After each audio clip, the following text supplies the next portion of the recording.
Do you guys see? Do you guys see? I do see. Yeah. Can I you can't see? anymore. I'm done seeing. I blinked. I can't. You can though. Oh. Yes. I forgot we're here. Oh, yeah. That red thing on the bottom right is important. Click it. Well, obviously it has arrows coming out of it. It's red. It's red. We just arrived. That looks like... Oh, it's another super high voltage instantaneous kinesis machine. Indeed, it would appear so, though only a prototype, naturally. So you got it then. Ina! Well done for finding this place. And in such little time, you really worked miracles. W. Who's the miracle worker? Say that again. Deltarun's great. I am so fucking pissed. I am so pissed. I am so pissed. And I have to piss as well. No! There is no bathroom in this building. Why? I thought you lot would show up before long. Hello, Inspector. That's one knitted brow. He looks like he's eating a lemon, not a bag of fish and chips. Must have Actually, these are fried overseasoned. lemons. Or that. So, Inspector, is there any sign of the engineer? Engineer! Sadly not. We didn't find a soul in here. Oh. Everyone's dead. Oh, what a shame. Well, thank you for letting us know about this place and giving us the chance to investigate. According to what Gina tells me, we only found it thanks to a clue that you lot turned up. I wouldn't want to say go to Paris with a debt of gratitude unpaid now, would I? Thank you. Actually, I think I owe an explanation. So what I'm going to do is I'm going to go northwards to Paris to get my flight over to Brooklyn. You mean Boston? Boston, yeah, my bad. Brooklyn, Boston, they're all the same, really. I guess. They start with B. So does Paris, you know, Paris. Yeah, exactly. Anyway, if you're hoping to snoop around in here, I'd get cracking. Lord Van Zeeks and the forensic investigation team are on their way here as we speak. Then again.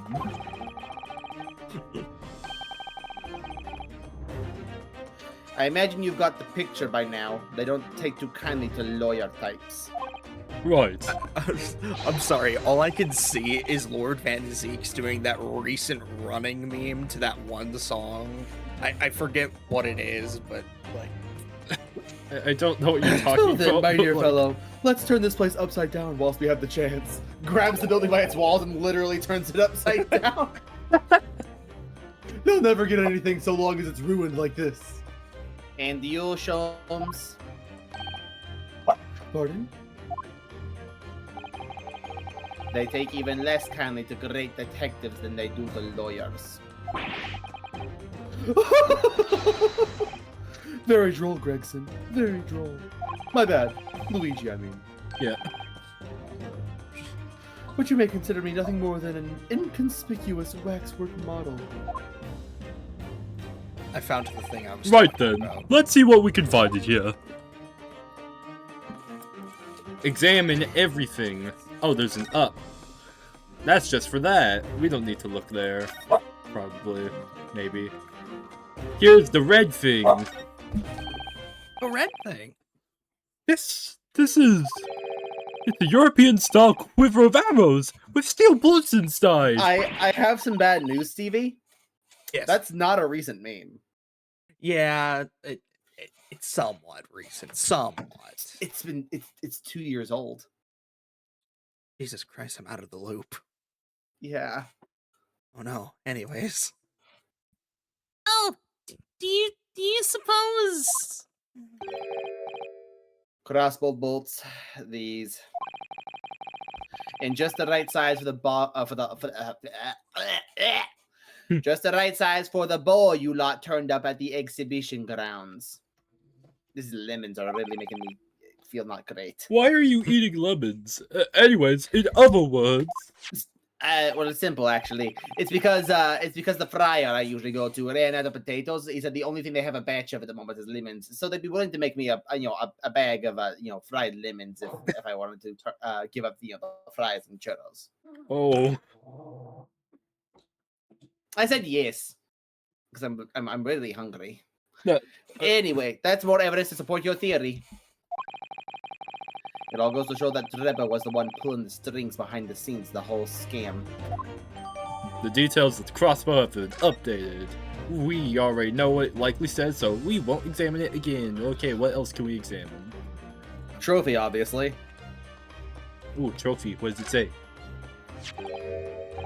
Oh, this appears to be the most interesting thing of all time. This is the best thing I've ever laid my eyes upon. Can I take this home with me? I don't think so. Please? It's probably evidence or something. I want it though. But you can't have it. Yes, most interesting indeed. Wouldn't you say, Sasato? Me to me. It's an impressive looking back That's not your line. That's her line now. That's her line. It's an impressive looking back massager, that's for sure. I have no doubt that if you hit your shoulders a few times with that, your aches and pains would soon go away. What? I feel like that's kind of a bit that I would do, Rinosuke. Like, that came so far out of left field that it's like inexplicable. It's a Why back did you say- massager, isn't it? No, What? no, it's a trophy. What's a trophy? I guess it checks out that you wouldn't have seen one of these in your... It's a Royal Society trophy for excellence in science. A young scientist could wish for no higher honor. Huh. Free. Would So you it's like? free. Would you like a massage? No, I'm fine. Thank you. I had no idea it was such a grand thing. So you thought it was a back massager? I think it's becoming increasingly clear. There's much more to this than... There's much more to this Mr. Enoch Drebber than conjuring tricks. I couldn't agree more, my dear madam. And how about you, Mr. Naruto? Wouldn't you like to take it with you? For your tired shoulders, of course. He's not going And for to my let that go. and for my is he? wall, and for my wall, and for my wall, and for my wall, and for my wall, and for my wall. I think he wants it for his wall, too. Maybe after the case. We'll engrave it with Best Detective. No, I want the science thing. Oh, okay. Oh, okay. It's serious, though, isn't it? You would expect such an important trophy to be proudly on display somewhere, like on top of the fridge. Mama would be so proud. And You're lucky to have a mother, you know. Yeah, I know. I was born out of a test tube. What? Yeah. They created me in a lab to be the greatest detective of all time. That just makes sense to me. Yeah. I mean, the only person you could really count as my mother figure per se, would be Scythe, because she's the one who conducted the experiment in the first place. What? Yeah.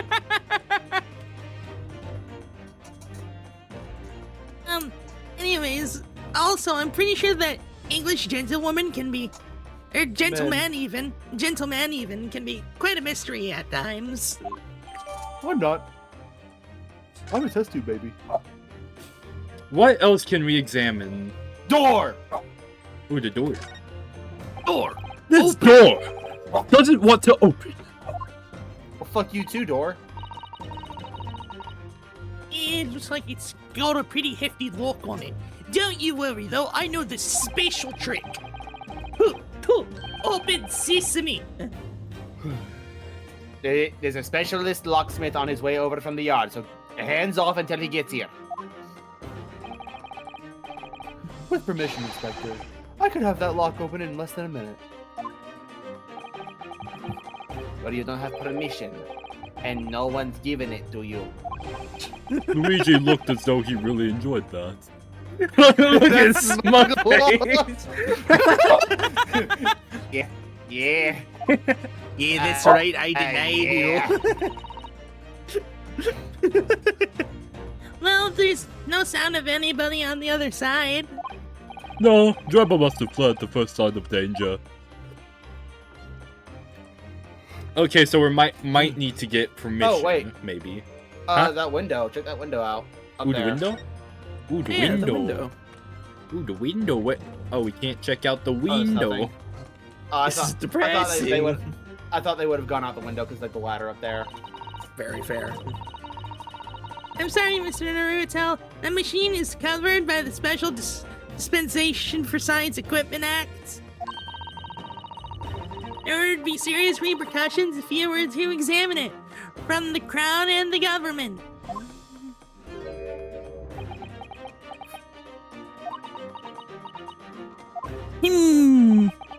Well, those two don't seem to be holding back. It's quite hollow inside. No working parts or devices of deception to be seen, my dear fellow. No loose change dropped on the floor, nothing. Not even a bone for Toby yet, my dear fella, huh? British people are very much ruled by their own ideals, aren't they? I think that's just these two, Mrs. Otto. Oh? Uh-oh. There's a body in there. Oh. Someone's fucking dead. Is something wrong, Mrs. Otto? Well, I thought I heard a noise. On the far side of that door. Well, Gina, did you hear it too? Yeah, I heard it and all. What do you reckon, Toby? I heard everything. I heard it all. Right, mind the grease. FBI, open up! Whoever's in there, open up. This is Scotland Yard.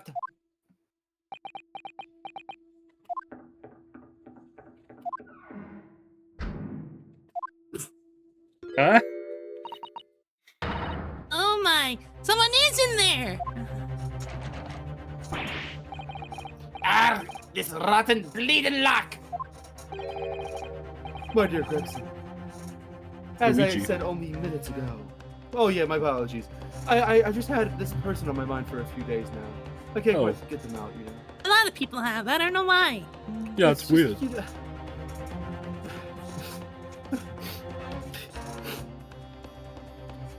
People always say it's their dear friend from high school. Did It was. everyone know someone in high school named Gregson? It was a friend from high school. It was. Oh, it was? Oh, he Oh was? no. Oh no, I'm so sorry. Dumb. they, Dumb. Real they- dumb. They fell off of Big Ben, landed on a trampoline, went all the way back up, then fell off on the other side, and landed in a pool of sharks that they had set up. I don't know why they had the sharks set up, but they were there. I don't know either. Anyway, I'm happy again. Listen to the line. Go! Go! Line! If only were countenanced, I could unlock that door in less than a minute.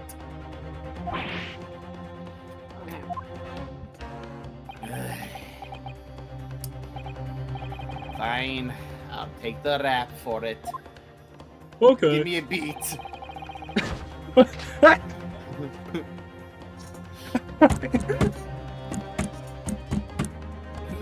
I can hardly hear that beat. I can't rap for shit on that.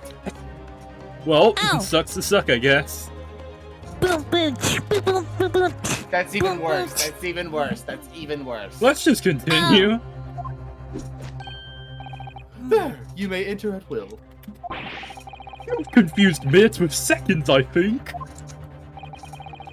Time is of the essence, I feel. What are we waiting for? Nothing for it, I suppose. This is an emergency. There's a strong possibility that beyond that door is the engineer you all seek. Be prepared for action, my dear fellow. Get out your gun. Your handy Yes! gun. Do you have a gun on hand? No! What? Do you have a gun? What? Ah! There's a bomb! What's happening here? Why is everything upside down? That's because I turned the place upside down. Rots! There ain't no one in here after all. But there must be. It was only moments ago that we heard those noises! Maybe that was the sound of Drebber running away. Where to, dipshit? Yes, there is only one room, one door in this room. And no windows that could afford an escape route. Those skylights are too high. Are there footprints up there? You sure? What's that up there? Are there footprints on the ceiling? Blow me! I'm a pass. Is that it? Is that it? Is that all you're gonna say? What have we here then?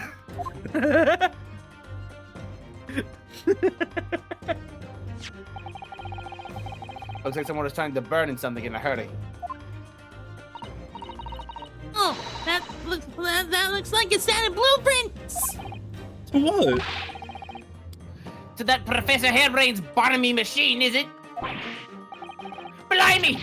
If we had these, there'd have been no need to muck about trying to investigate all that scrap metal. There is something of great interest here, too. This rope. And this lamp oil. And these bombs. You want them? They're yours, my friend, as long as you have enough. As long as you have enough.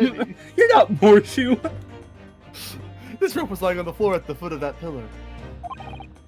A rope? What's significant about that? Never mind. You see, but you do not observe, Mr. Naruto. What does that mean?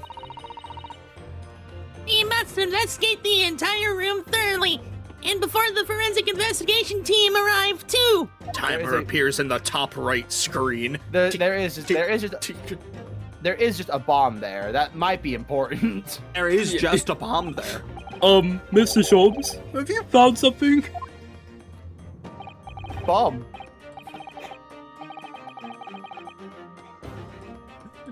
Are you just not gonna say it's a bomb? Bomb. No, seriously, Mr. Sholmes' only lines in this interaction. Bomb! Bomb. Bomb. Okay. Let's see. I've never seen anything like it before. Looks like a bundle of thick cigars wrapped in a large... Mr. Soul, what's wrong?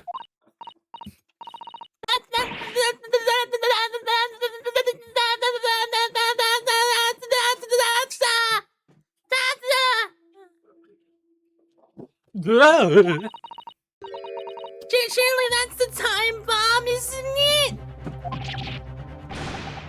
What? Did you see? Time bomb. Sorry, but what is a time bomb exactly? How did you become a lawyer? Eh? I only started law Are for you like that 6 stupid? months. Are you that dense? Are you like knock knock knock knock? Anybody home? Ryunosuke only studied law for like, I don't know, several weeks. I still think he would know what a bomb is. Bro. Bomb. I won't take that as a compliment. You don't know nothing, do you, Oro? That was not the time to be like, like chatting up, like having a casual conversation. That could be ticking. You haven't got a clue what it is either, have you, Gina?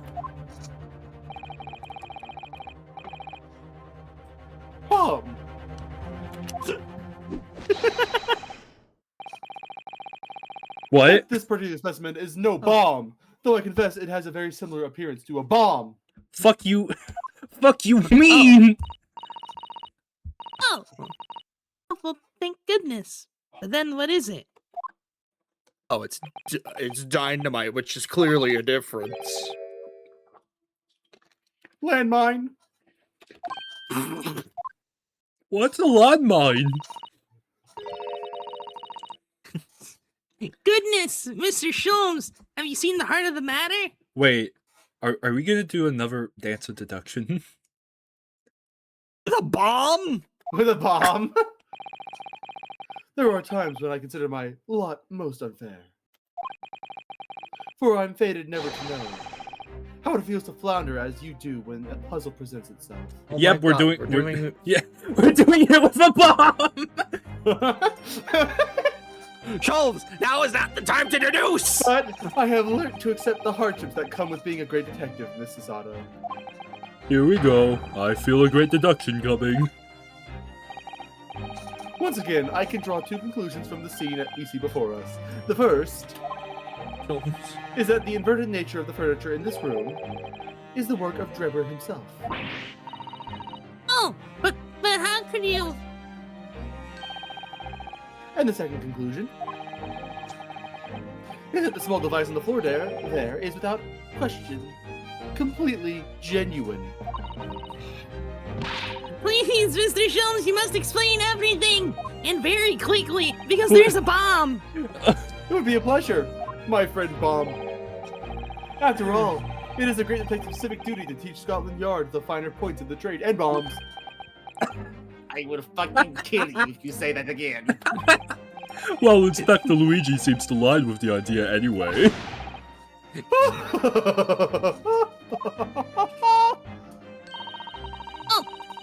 You deflected the inspector's glare with such fortitude there, Mr. Sholmes. Well done! You're too kind, my dear madam. I hereby dedicate this, and then it explodes. Kindly just stand there, Mrs. Otto.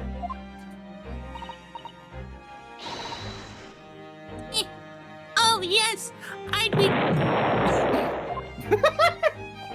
Really? So, shall we begin? It just blows up mid-deduction. Once again, Gerlach Bloomings is proud to present his logic and reasoning spectacular. This is a great way to start the episode!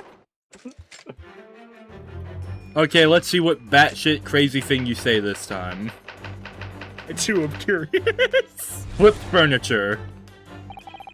Aw! It's plain to see that this room is in complete disarray. The bed, the table, and chairs, the lamp, everything is upside down. Almost as if every item in the room had, until recently, been happily positioned on the ceiling, before falling straight down onto the floor. Every item in the room was on the ceiling? Are you suggesting that... Indeed, the key here is gravity. What? Like, how the fuck are you doing that? It would appear that technology has at last succeeded, freeing us from the great pull to the earth. What? What?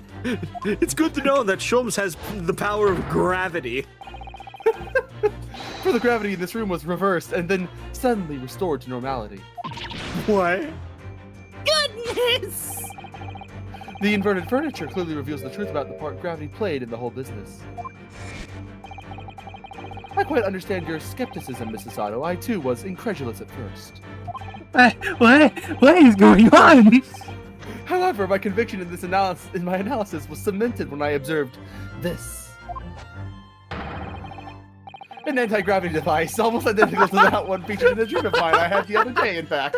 No, you're not saying that. This bomb is not a bomb. Get that away from her face! Get that away from her face! but why does it have a clock on it? And why is it right in front of my face about to fucking explode? A most relevant question indeed. That is a timing device that controls when the gravity direction will switch. This is the best great deduction. What the fuck? There was clearly a requirement for the engineer to be able to restore normal gravity automatically. And the commotion we heard earlier was from the other side of the door, was the moment the restoration occurred. Yes, the reason why everything in here has been turned upside down is because of the anti-gravity device. What the fuck So is you see, we this? need to look no further to explain the state in which we find this room now. The direction in which gravity acts in here was reversed by Mr. Drebber, before being restored to normality in an automatic fashion sometime later by the timer device. I have witnessed precisely this scene in a dream I once had when I fell out of bed. Wait. What is this man? What is this man? Because gravity was reversed. Missing engineer. Now, let us consider the next conundrum. You guys do hear me, right? Yes, we do. What was our engineer friend's aim? I just don't know how to answer to this. Indubitably, the greatest clue we had to explain his actions is above our heads. Yes, how is it possible that there are footprints all the way up there on the ceiling? It's not like you pointed out a rope or anything earlier! A question whose answer will lead us neatly to the truth, my dear madam. The reason there are footprints on the ceiling is because of the nearby skylight. Of course, Drebber's aim was singular, to escape. However, there is but one way into this room, excepting the skylight, that is. Ah! I'm on the ceiling now! By burning the gravity in here, Drebber was able to fall conveniently to the ceiling and make his escape via the otherwise inaccessible skylight, leaving those footprints behind on the way.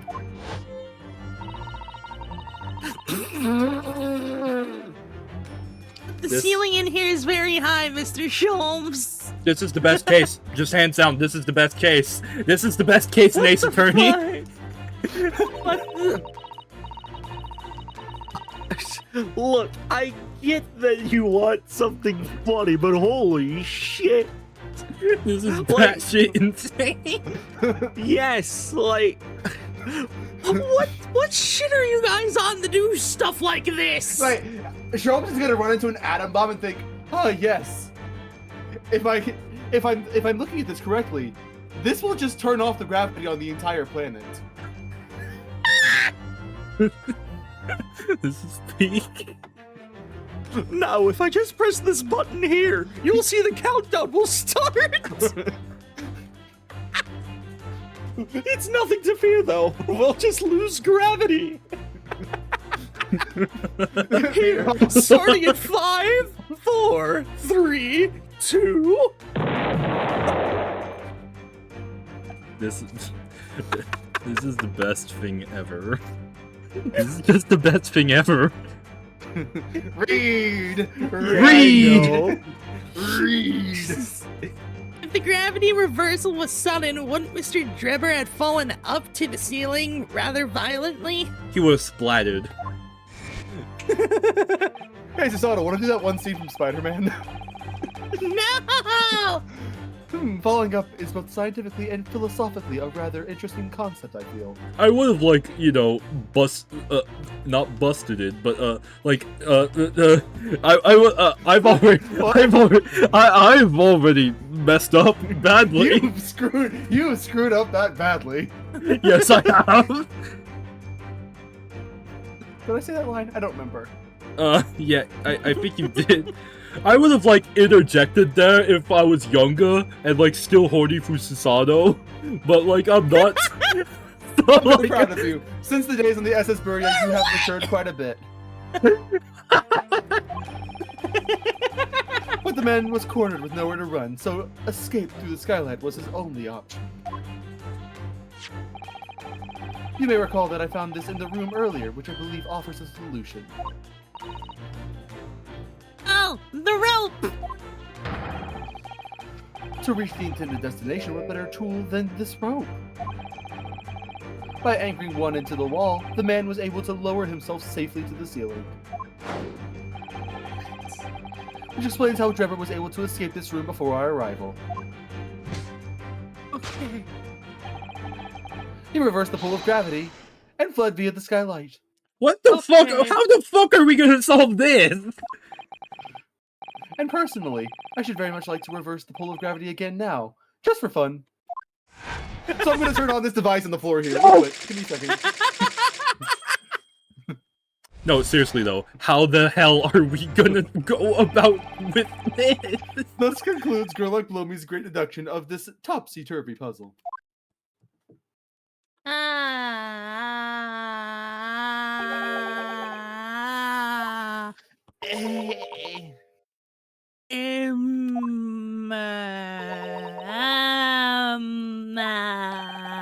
She's completely spellbound. Why does she seem infatuated? Mr. Sholmes, there is just one thing that troubles me. I would expect nothing less. You're destined to be troubled by just one thing for the rest of your life. Like that rock that's currently caught in your shoe and you can't get it out. Wait, there's a rock in my shoe? Yeah. Oh, I didn't notice that. I'll take it off right now. Why is it? Read your line!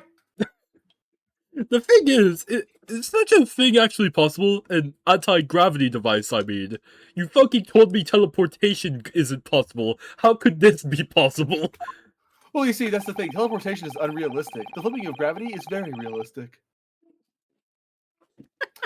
I would say that with the man's current scientific knowledge at the turn of the 20th century, Yeah. it's no more possible than instantaneous kinesis. You told me that was impossible! But your whole deduction hinges on it! Ah, but my dear fellow, when you have eliminated the impossible, whatever remains must be the truth. However improbable it may seem. It's a marvelous line, wouldn't you agree? One of my more endearing pearls of wisdom. I mean, it is an actual famous line of Sherlock Holmes. I had Iris come up with that exact phrasing. My original was clumsy. Yes, I have a feeling I've read it in something that Mrs. Subtle lent me once. Objection! Actually, there is one other thing, Mr. Sholmes. Huh, the spell's broken at last. The rope you found on the rope you found on was on the floor, wasn't it? Indeed it was. In lonely coils near the wall. But if Mr. Drebber had used it to escape in the way you described, wouldn't it still be tied to the wall?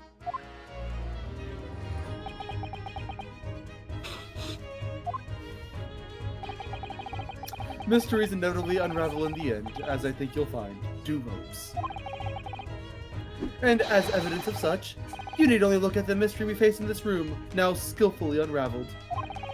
That argument is as circular as the coil of ropes. I think perhaps we might need to give Mr. Sholmes the usual little helping hand. I'm sure with some minor corrections, the great detective's great deduction will lead us to the great truth. Yes, you're right. The great truth indeed. And we must do it quickly before Mr. Enoch Drebber gets too far away. Or the bomb explodes. No, I it's mean, an anti-gravity device. Yeah, the anti-gravity device enables. If you're ready, then let us resume. Girl Like Blomy's logic and reasoning spectacular.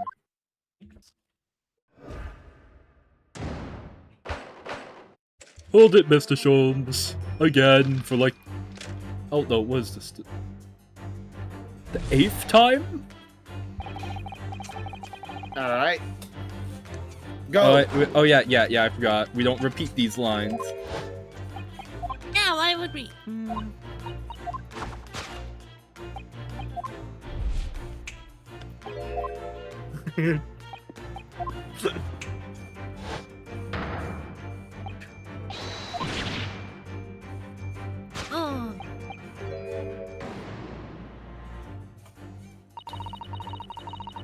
think gravity could have been reversed in this very room. I find the whole idea utterly falling. Damn, Stevie, that was a bad audio. Oh, no. Okay. wasn't. Think... Oh, okay. I was gonna do it again, but okay. It fine. Oh, okay. Only Mr. Sholmes could conceive of such an explanation.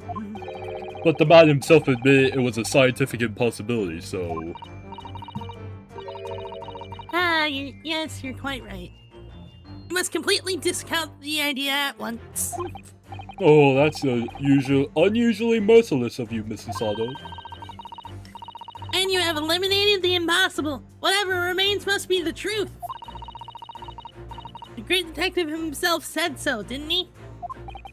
While refusing to part with his dreams of anti-gravity devices. Ah, yes, I suppose so. Well, let's see if examining this topsy-turvy scene a little more closely reveals some proof that shows exactly what the gravity in this room was or wasn't doing. Okay.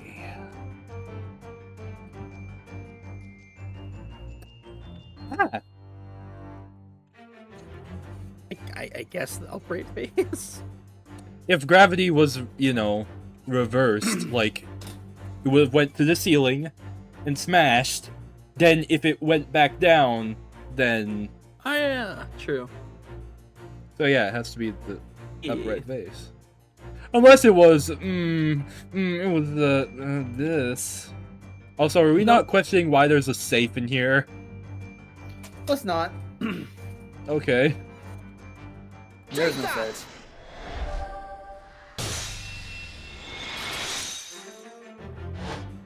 Ha, it's my turn. The upright face clearly reveals the truth about the part gravity played in this whole business. Upon my word, Mr. Naruto, you've surpassed yourself by completely turning my argument on its head. Trying to impress your assistant here, perhaps? No one is trying to steal your spotlight here, Mr. Sholmes. Trust me. As you rightly say, though, it appears at first glance that all the furniture in this room is upside down. Look, even Sholmes knows. I mean...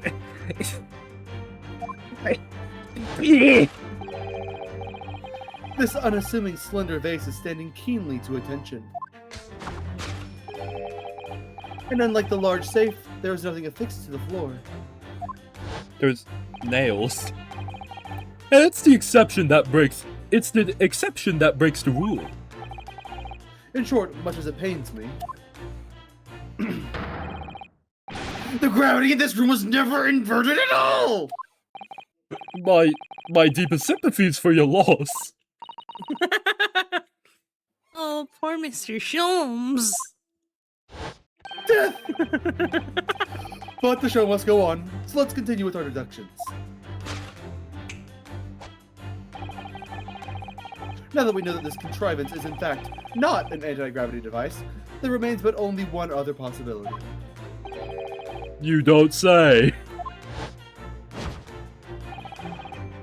Someone deliberately turned over every piece of furniture in here. Which might sound obvious, but leaves one mystery very much unsolved. Namely, why would anyone choose to do that? Quite, and naturally, there is an explanation. Yes, the reason why everything in here has been turned upside down is because of the anti-gravity device itself. He's absolutely determined that this device must have something to do with it, isn't he? I'm afraid the lure of an exciting scientific explanation is too strong. Well, there's no doubt that somebody did this. Somebody turned all this furniture over. So whoever it was must have had a reason. I'm afraid nothing comes to mind at all, though. Well, let's look around and see if the answer presents itself.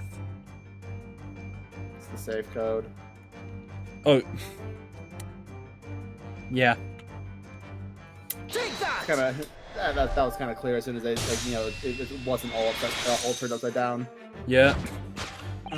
Yes, the reason why everything in here has been turned upside down is because of the safe combination.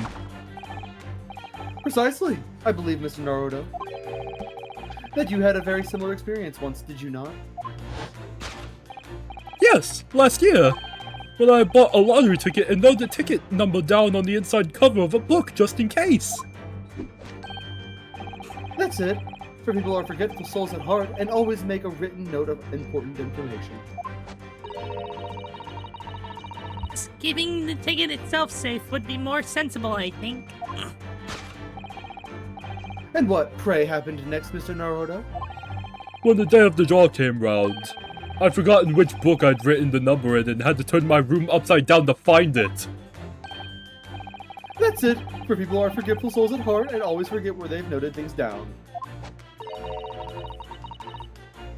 And if you always note things in the same place. I actually won the second prize, you know. But I couldn't remember which magazine I'd slipped the ticket into, so I had to... Thank you, Mr. Naruto. I believe I've proved my point now. Which is that a very similar scenario has clearly unfolded in this room. Finding himself requiring access to the safe, the occupant of this room needed the combination code. He remembered that he'd written it on the other side of a piece of furniture, but forgot which one. Leading to the state in which we find in the room now. Yes, Mr. Drebber overturned all the furniture in here. In a desperate hurry to locate the combination code that would unlock the safe. This is probably the best great deduction, to be honest. For simply how batshit insane it is, you know? Very fair. Perhaps. What, is there No, any let us other consider great the next deduction better conundrum. than this one? Fair enough. What was our engineer friend's A? Oh, we've done this before. Oh yeah, we Progress. did. We have. Progress, progress, progress.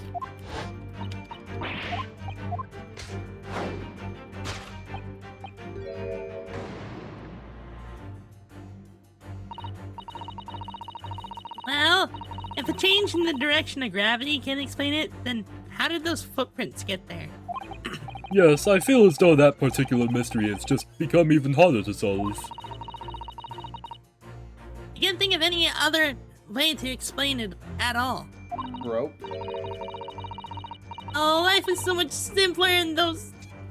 What? Halcyon. At the halcyon days when gravity could be reversed. It was minutes ago, and those halcyon days never existed in the first place.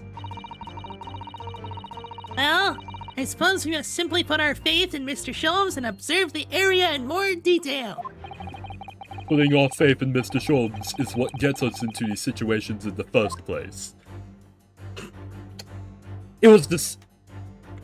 Oh, shoo. Oh, it is just the balloon. shoe. Oh. But I feel like we should examine the balloon. Yeah, Balthazar Loon. This is a gas balloon, isn't it? It's tiny, but it does seem to be a real balloon. Yes, I think you're right. I think it's helium that's keeping it up. A green gas balloon. Why does that seem to ring a bell with me? If you can see, there are footprints on this balloon too. Look! Oh yes, surely that's a clue, isn't it? Though what it tells us, I'm not sure. So wait, do we present the balloon or the shoe? The shoe. Take that!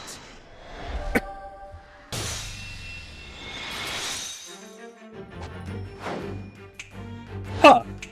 Look up there! The reason there are footprints on the ceiling is because of the nearby shoe. And on closer inspection, there are clearly footprints all over the balloon as well. In other words, the aim was never the skylight at all, but the balloon. But for what purpose? A green balloon? That seems somewhat familiar data. Oh, It was a piece of green balloon's envelope that... What? It was a piece of a green balloon's envelope that Mr. Naruto and Iris found at the scene. and inside the green balloon that Master Nagito claims he saw above the stage when the incident occurred. was the second birdcage, the crux of the whole instantaneous kinesis deception. You mean to say? If we assume the balloon in here is a model to the one used on the day, there's a strong possibility that something may have been concealed inside it. Oh, open it! Open it now! Something our absconder was desperate to retrieve before making the hasty getaway. But the balloon's out of reach! That's why he resorted to a projectile, namely, the shoe. Huh. Most probably, Drebber intended to tear a hole in the envelope by assailing it with the shoe. However, his efforts were thwarted when the shoe itself became a prisoner of those lofty heights. Oh dear. We desperately need to examine that balloon. If only there was some way we could see inside. Let's blow it up! You may recall that I found this in the room earlier, which I believe offers a solution. Oh! A rope! To reach the intended destination, what better tool than okay. No, okay, that's where it changes. Mr. Sholmes has managed to bring the deduction back to the rope. Alright, I have to admit, that was clever. So we just throw the rope up to the balloon and then pull it down to us on the ground? Which is much easier said than done, I feel. And could take us a very long time as well. True. Perhaps we need a more surefire method. In fact, we already have one, of course, don't we? Crossbow! Fuck you! To reach the intended destination, what better tool than this crossbow? That was found at the scene, in fact. And in all likelihood belongs to Mr. Drebber. If the man had only brought it away with him that day, he could have avoided losing a shoe to such a critical time like this.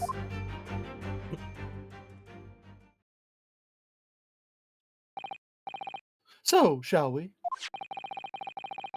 Your curiosity is deeply stirred, no doubt, my dear fellows. What is it that Enoch Drebber has hidden inside that balloon?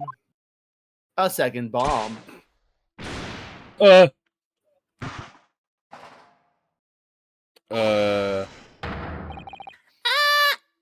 What the?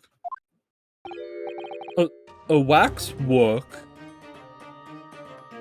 Oh, it's That's the their professor's head! Indeed it is. A waxwork head inside a metal mask. A mask that is shut tight and fastened with a strong and quite impenetrable lock. So we can't see the face inside, that means. Just a moment. It's the head of a waxwork model? Does that mean... Oh my goodness! Oh goodness, even. I see you've joined the dots, Mrs. Otto. Excellent. Oh, of course! A headless waxwork model! The case of the abducted Madame Tuspel's model that you'd largely solved. It was only the head of the killer that was still missing. Indeed it was. But I believe Madame Tuspels will now have to settle her sizable account with me. This, as you have now surmised, is the head of the infamous Professor. Yes. But why is it here? This conclusively confirms my suspicions. The man responsible for stealing the Professor from Madame Tuspel's and returning it, sans tete. Sans. No, shut up. Earlier today was none other than Enoch Drebber. This is incredible, but not that sound effect. Professor Hairbrain's case and the waxwork abduction are... they're inextricably linked by Enoch Drebber's workshop. Waxwork head has been entered into the court record. Well, it appears our logical pleasure cruise has come to an end, my dear fellows. All that remains is, yes, to speak with the architect of this adventure. The architect? You mean Mr. Drebber? As it seems quite impossible that he escaped via one of the skylights. Obviously, the man must still be here in this room. What? What? And his location should be abundantly clear. Oh yeah, the closet. If you simply reflect on our journey we've made together during this deduction. Enoch Drebber is right here, somewhere in this room.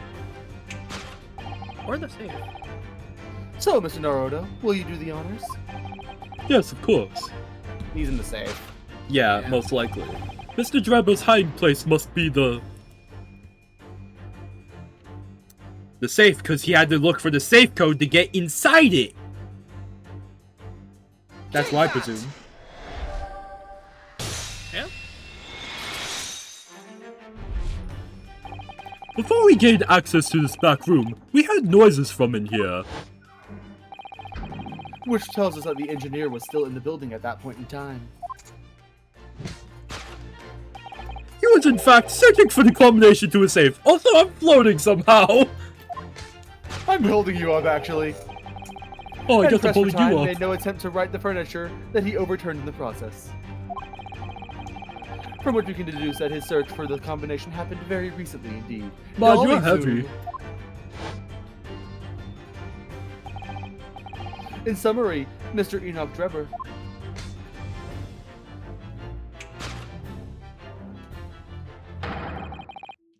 is at this very moment inside the safe. But how did he plan to get out? Thus Bomb. concludes Gerlach Blomey's great deduction of this Yeah. topsy-turvy puzzle. Wait, was he gonna do an Indiana Jones? Huh? Apparently. Was he gonna do an Indiana Jones, you know, like with how... Oh yeah! He was gonna survive a nuclear blast. Yeah.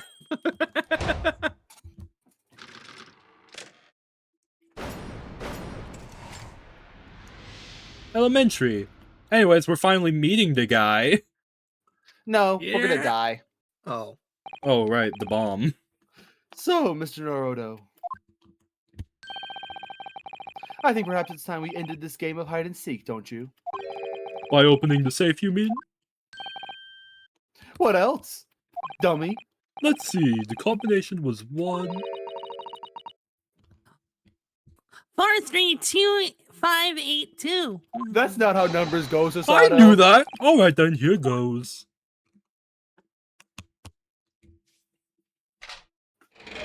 Ding dong, we know you can hear us.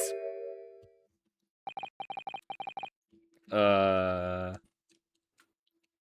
You found me. What the f- I'm sorry, is bro metallical? Or metallical? Metal? Oh. Is he just metal?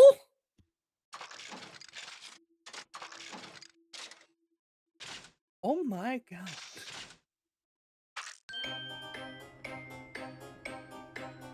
Yo? Right then, sir. Mr. Enoch Drebber, I presume. You know what? Hold that. Correct.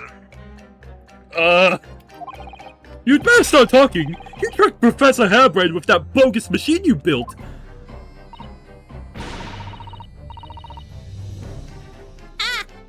You shall have to explain the theft of the waxwork from Madame Tussbells as well. Well, I would be delighted to answer your many questions.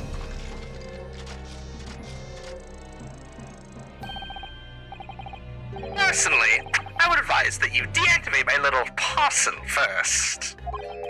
Deactivate? Your parcel? I prefer, of course, to the time bomb. I've left it in a most prominent position.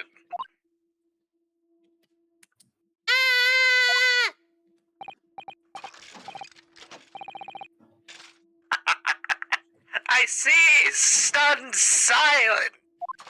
Stunned silence, even. You're all gearing up to die with me, then. No!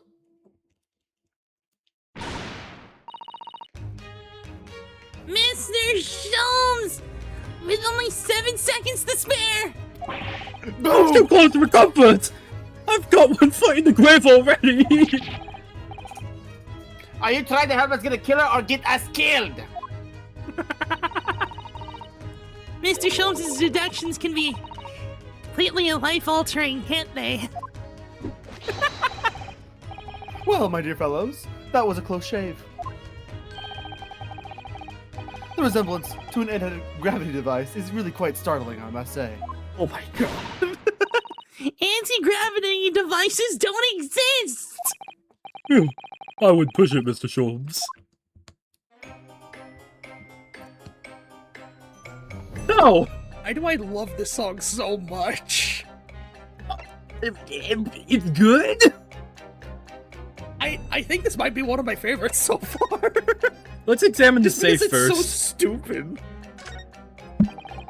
I still can't believe we were nearly blown up. What was that sideways glance in aid of, Mr. Naruto? I thought that deducing meaning from the movement of people's eyes was your specialty, Mr. Sholmes. Never mind that now. Let's see what Mr. Drebber has to say for himself. Okay. What the fuck? What happened here? What on earth happened in here? You found me, haven't you? No need to screw me down any further. Everything in here is precisely what it seems. Yeah, well, given the thorough going over, don't you worry, Drebber. What fails to click with me is how you were able to locate my workshop. That I was not expecting. Oh, could you repeat that real quick? Yeah, I can, sure thing. Is how you were able to locate my workshop.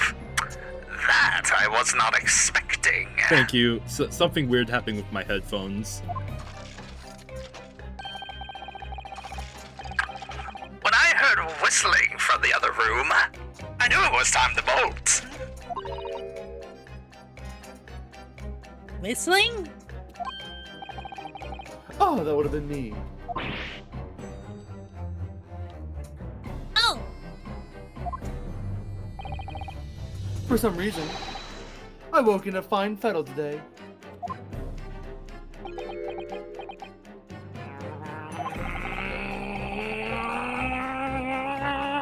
No words, just tightly squeezed chips. Clearly, I must have had a screw loose, though, as I couldn't remember the combination for the safe. And another one loose, as I couldn't remember on which piece of furniture I'd written it down. We also found a rope over by the wall. Yes, I hoped to exit through the skylight, but sadly the rope was too short. So, then I set about searching for the combination code to open the safe. And burning the incriminating blueprints, don't forget. Regrettably, though, you failed to retrieve the head of the balloon among the rafters.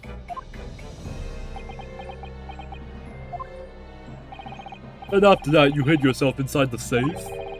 Having first set this parcel ticking? Well, I had no intention of being nailed by the police. The time bomb. Got the death wish, have ya? Hiding right beside a ticking time bomb. Please. I suppose I chose to hide inside the safe.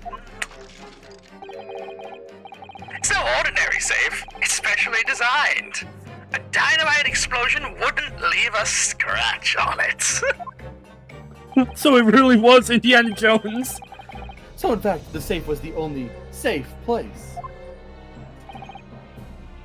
Precisely.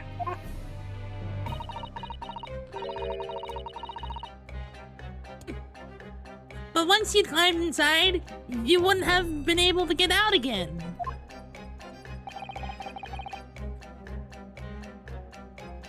I invite you to look more closely.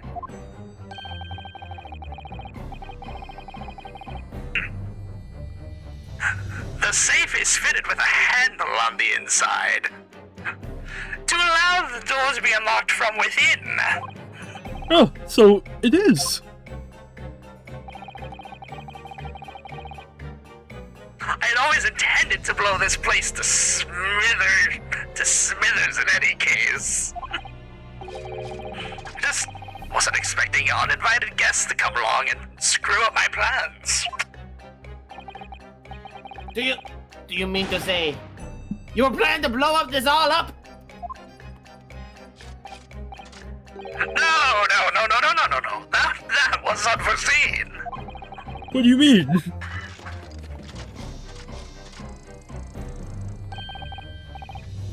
Most people run, you see, when they see a ticking time bomb at their feet.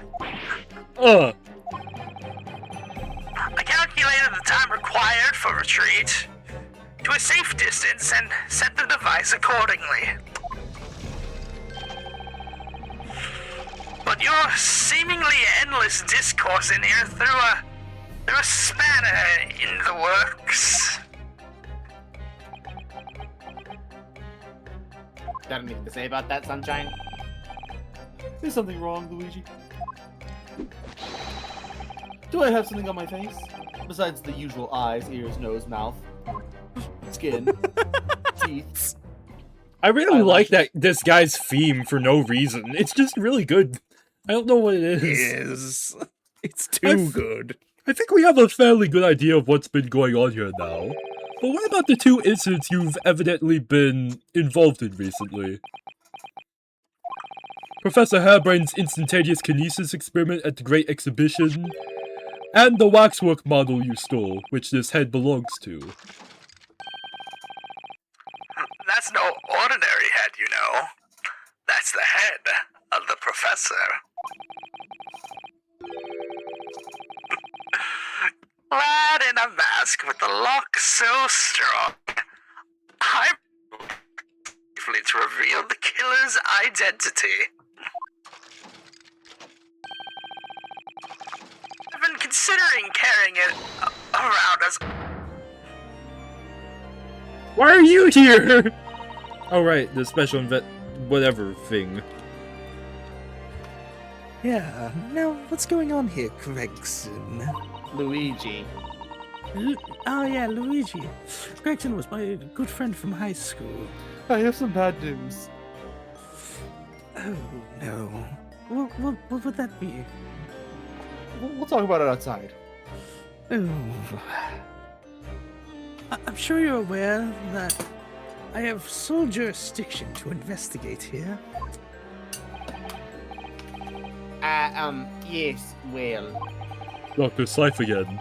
So the forensic investigation team are here. And you know full well this engineer is a key witness. Why are you allowing this lawyer access to him? If Lord Strongheart knew this, you'd be finished. You lot, leave at once. My dear madam, there's no need for such a threatening tone, I assure you. After all, that's no way to greet an old acquaintance, is it? Mom. What? Remember test tube baby? Oh, God. Hello, Sholmes. Mr. Sholmes knows Dr. Slife. I told you!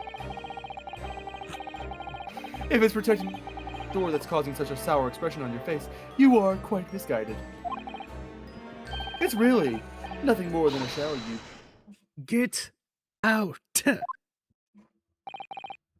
But of course, we'll show ourselves the door. I see you haven't softened at all. Mr. Naruto, Yes? it would appear that our delightful, entertaining investigations have run their course for today. But Mr. Cholmes! Let us leave this place in the doctor's capable hands. I said, get out. Now. All of you. Your presence here is not required either, Gregson. Luigi. Yeah, Luigi. Gregson's the old friend from high school. He's just in my head. Hey, understood. I'll just say one thing before I head off.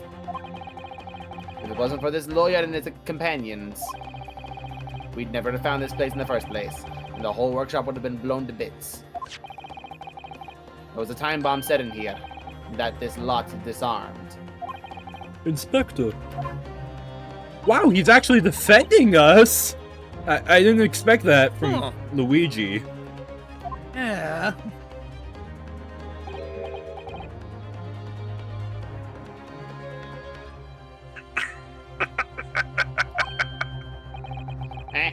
Something giving you a chuckle, has it, Drebber? So sorry. Didn't mean to offend. You're quite right, of course. You did disarm the time bomb, didn't you? Yes, you did disarm that one.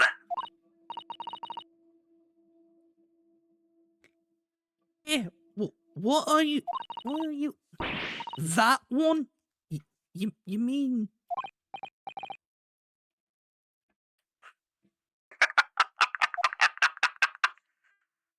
What do you mean? What? Oh. What you? No! Oh, fuck! I'm Batman! Oh, fuck. I'm fucking dead! Oh, fuck!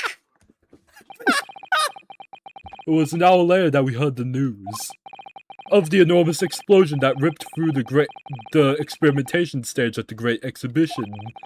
Professor Hairbrain's invention and all its secrets were blown away forever. Holy hell! Quite the antagonist we have. He fucking blew it up! We didn't even get to examine it! Damn you! How long have we been recording, by the way? Not long at all. An hour. Probably. And only an hour. Just a single hour, and so much has already happened. This case is peak. Yeah. I'm gonna say this has not felt like an hour at all. The It's felt like half of that. fucking top spot. Yes, it is absolutely going in the top spot! I don't think it was ever a debate. It was just a matter of if it was a 9 or a 10. Good morning to you, Mr. Naruto. Oh, good morning, Professor! The thing fucking exploded! Yeah, I fucking heard! I heard it from my jail cell! Ready for today's proceedings? The entire Great Exhibition, everyone involved, they're all dead! Everyone's dead! Good morning, my dear fellows. Oh, Mr. Jones! You're here! It fucking exploded! I know! Everyone heard it! Everyone who was attending the Great Exhibition is dead! A true gentleman stands shoulder to shoulder with his friends in battle at all times. We're going to war! Thank you, I really appreciate it! I'll see you later, then! Now, Professor, we really need you to remain calm in the courtroom today. Yes, do try your hardest not to enter the witness stand uninvited again. Yes, I will. I realize it was a mistake, but My dear fellows, I must interject. Oh, you're still here, Mr. Schultz? What's the matter? Surely you've overlooked some praise, have you not? To be cast in thy direction, Sorry? I don't follow. Must I spell it out? I, the great Gerlach Lomies, the greatest detective of worldwide acclamation, No. arose at some ungodly hour to be here now, first thing in the morning. A miracle, you must.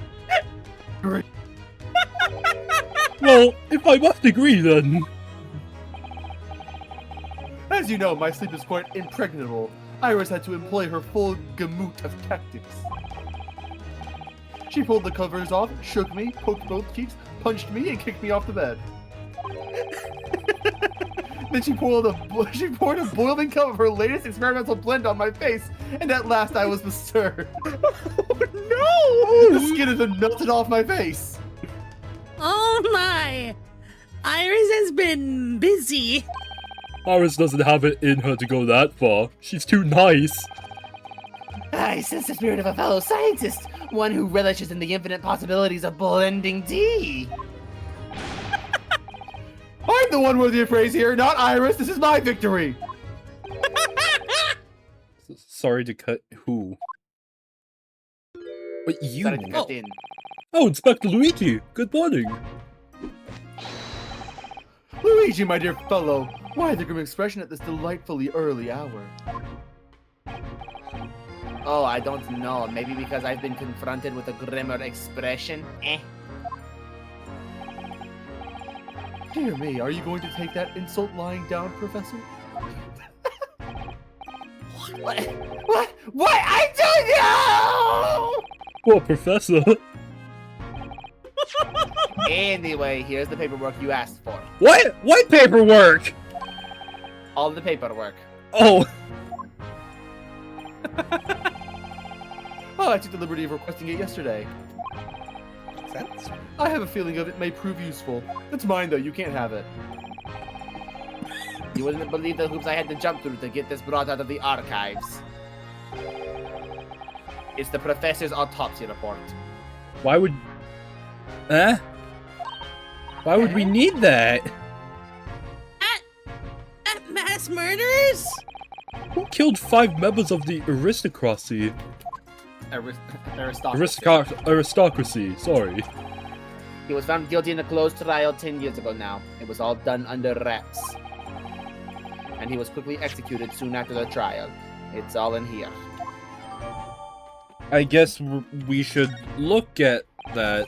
I don't know what to say. Thank you, Inspector.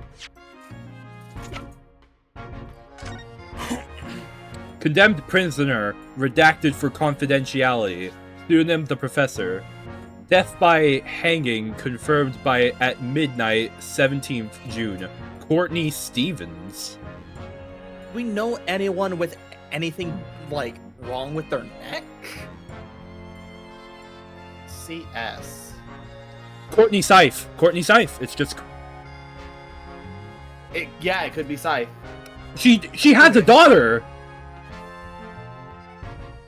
It could just be... She could be married and stuff. It could be, but then again, she doesn't look like she would be more than like 18 years of age. Okay. Is she in her profile? The girl? No. Oh, Okay, Scythe is then we can't- 39. Ooh. Yeah, she's old enough to have an 18-year-old daughter. Yeah. Yeah. So it's probably... Yeah. Why I'm is not that... sure. I don't think it's her daughter. But she said mama. That girl said mama. No, I mean, I don't think it's her daughter who did the autopsy. No, that's not...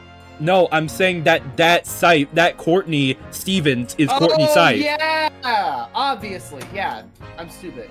Yeah, she got married and then the name changed. Yeah, that makes sense. I don't know what to say. Thank you, Inspector. Yes, much obliged, Luigi. Us lowly lot of the yard are just doing what we can. The shadow of the great detective Sholmes, of course. In the shadow.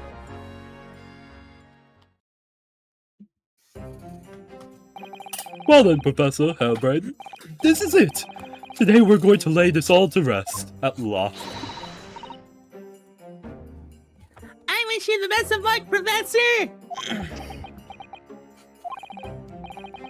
I suppose he'll be in there today, will he?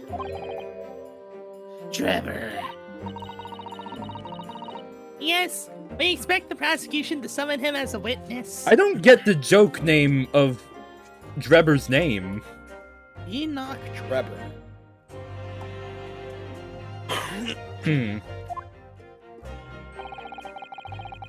I'm still amazed that you managed to find him in just one day. I really owe you both so much. Doubtful ever offended. The trial is about to resume. Kindly make your way to the courtroom at once.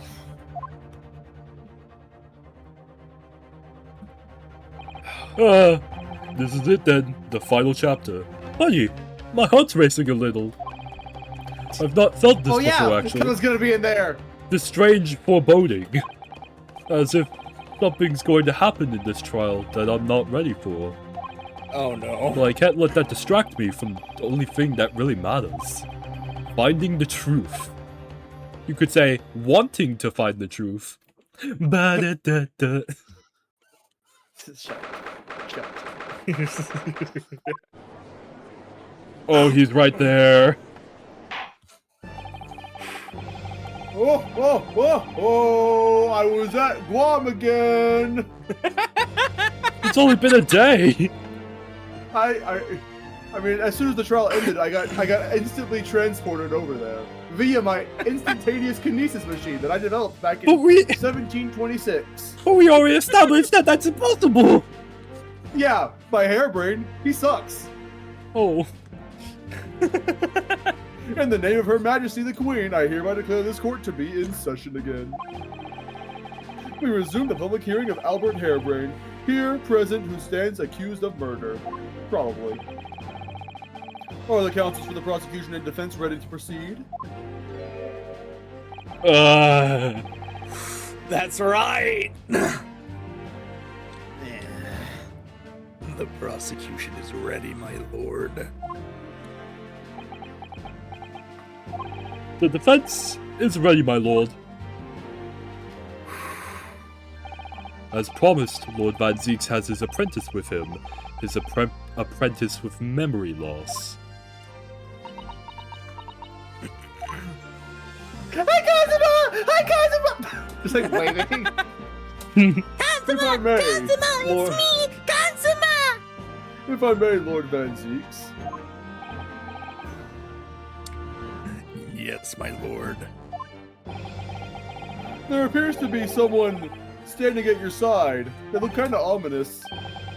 Ah, yes. My apprentice and assistant. The prosecution believes today's proceedings will see the complexity of this case rise considerably.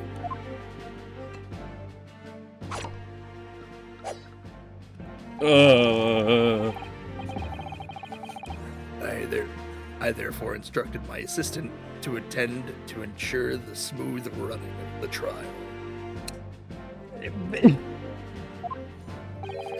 And the smooth running of liquid refreshments by the look of it.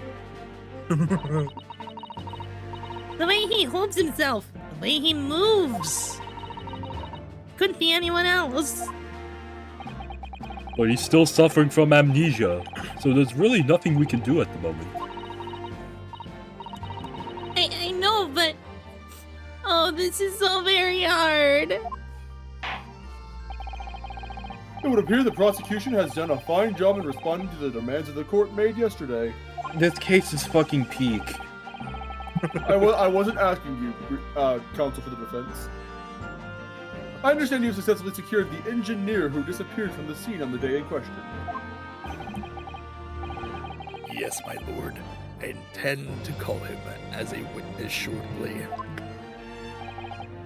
Very good, very good. Now then, ladies and gentlemen of the jury, who have been chosen at random to represent the will of the people in this courtroom here today, are you ready and willing to proceed?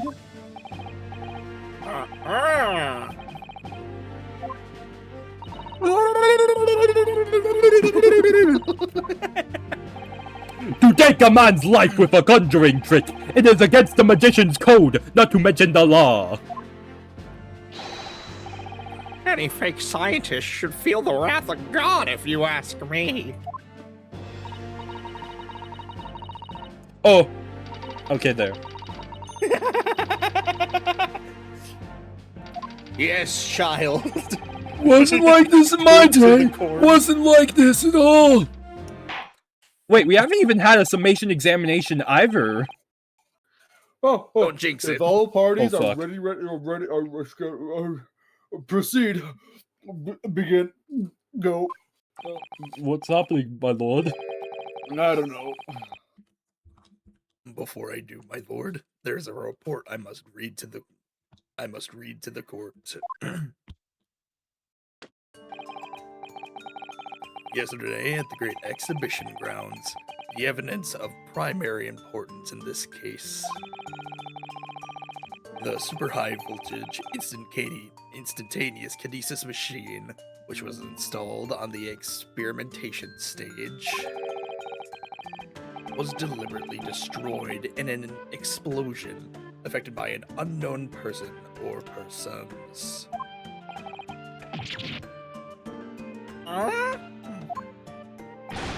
An explosion! This is an outrage. Hammer! Yes, I heard this grave news yesterday. Scotland Yard submitted a report to my office in the evening. 45 people are dead. I read that the machine was blasted to smithers and the wreckage reduced to ashes in the flames. I have here a photographic print of the scene, taken in the wake of the explosion. That's... Yeah. The trap door open. Yep. It shows what little remains of the machine. Yes. A terrible business. He did it to destroy the evidence, did he? That Enoch Drebber. The court will take this print as evidence, counsel. This... I feel nothing but happiness towards this case. I'm gonna be honest. Honestly. And then proceeds to have the worst summation examination in the whole game. Oh, let's not jinx it. We also do have that one little, like, grudge with that one, Testimony. yeah, with the one testimony. But that, overall, that testimony is fine. yeah. It's fine. It was a little stupid. We spent 20 minutes on it, but, like, overall, it's fine, I guess. Yeah. But besides Like, that, this yesterday case after is the- fucking peak. Yeah. The prosecution afforded to the machine by the Special Dispensation for Scientific Equipment Act was revoked. However, before a thorough investigation could begin, the invention was obliterated from existence. As such, this will become a very different trial.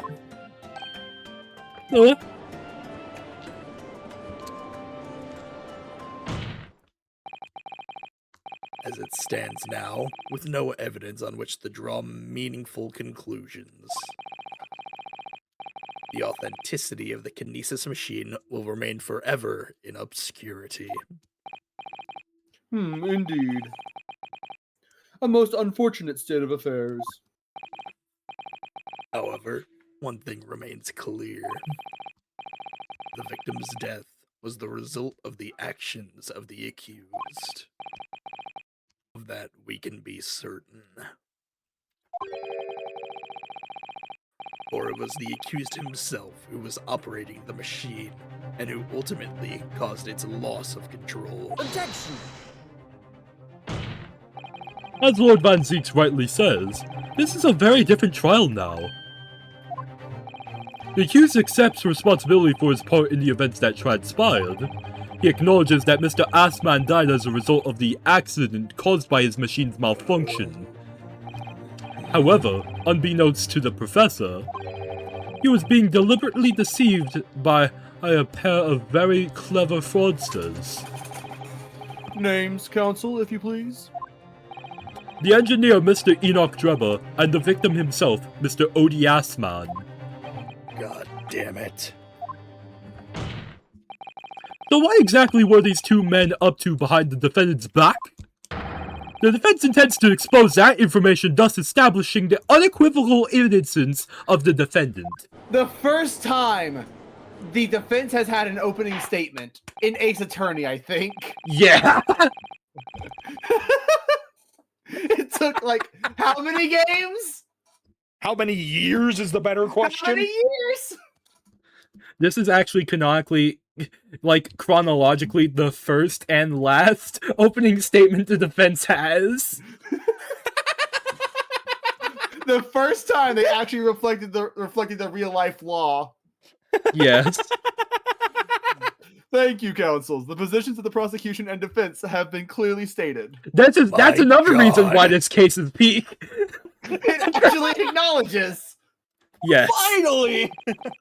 Lord Van Zeeks, summon your first witness, please. At once, my lord. The prosecution calls the engineer, Mr. Enoch Drebber, to the stand. Yeah, I'm just standing here menacingly.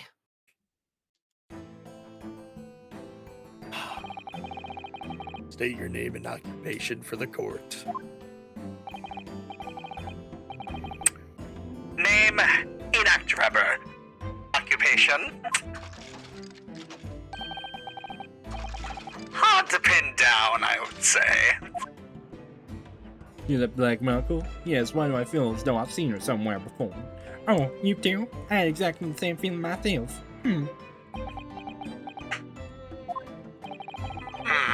Your file indicates that you are currently being investigated in connection with another case. The theft of a waxwork model, is it? A most extraordinary sounding business.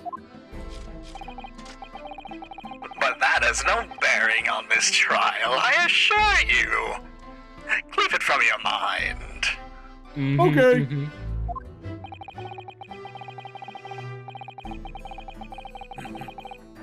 You're familiar with the public experiment carried out at the Great Exhibition some days ago? The accused super high voltage instantaneous kinesis demonstration. Yes, you could say that. I am aware of it. There was a terrible accident, wasn't there? Ah, so tragic. It was you, Mr. Drebber, who constructed the vast machine used in the experiment. Or so our investigations indicate. Can you confirm your involvement?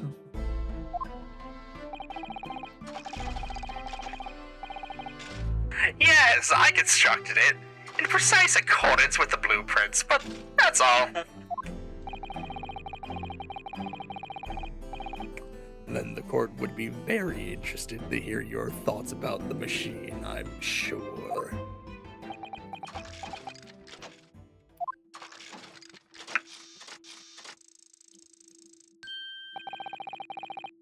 An amazing device, if you ask me.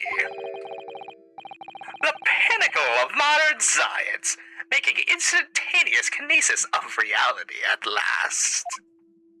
What?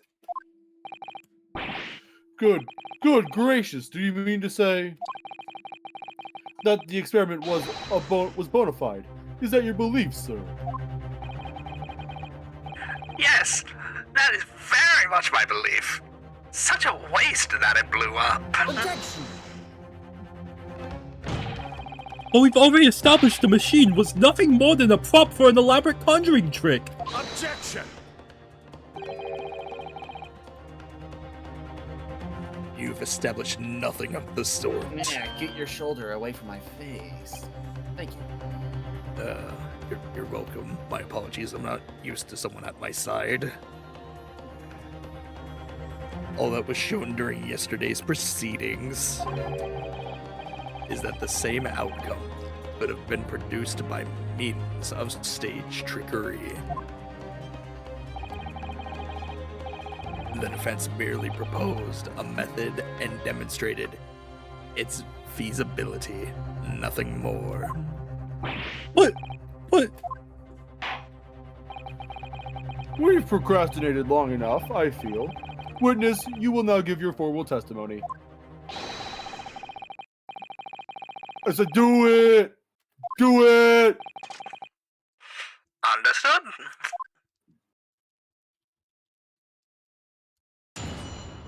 Witness testimony.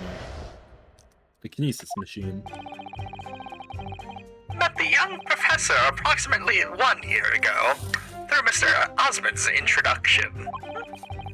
He provided me with the blueprints, and I constructed the machine to his precise specifications. It was no trick. If the whole show was a fraud, it would have required a body double. Tell me, did the victim have a twin? All the spectators saw the birdcage appear above their heads and then crash headfirst into the crystal tower. A terrible accident, I grant you. Perhaps the science on which the machine was built was flawed somehow. A body double? It goes without saying, surely. Is every line of his goddamn text gonna have an orange words in it? He is the embodiment of the Sans genocides meme. To give the impression that something has moved when in reality it hasn't, it's a basic conjuring principle.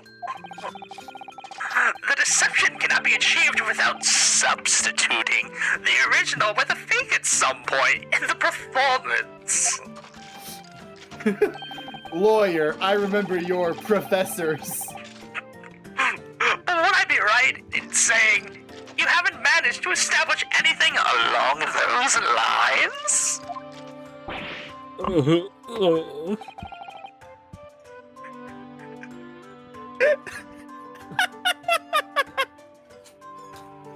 God, I think Isaiah might be right. Incidentally, the prosecution has already confirmed that Mr. Osmond has no twin siblings. It's my understanding that this witness was well versed in conjuring artfulness. Big ass man. That's his brother's name. Big ass man. No! But such talents do not indicate that he was actually able to accomplish what he claims. Namely, the construction of what, by all accounts, must have been an extremely complex scientific machine.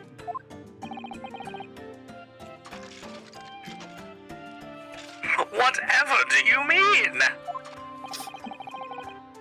Yesterday's proceedings brought the true nature of your past exploits to light, Mr. Drebber. Indeed it did, my lord. As a swindler who preys on innocent scientists to elicit government grant money for conjuring know-how. Yes, it's true I possess considerable knowledge of stage magic. But crucially, my scientific knowledge more than matches that of any academic in the field. Stop having orange.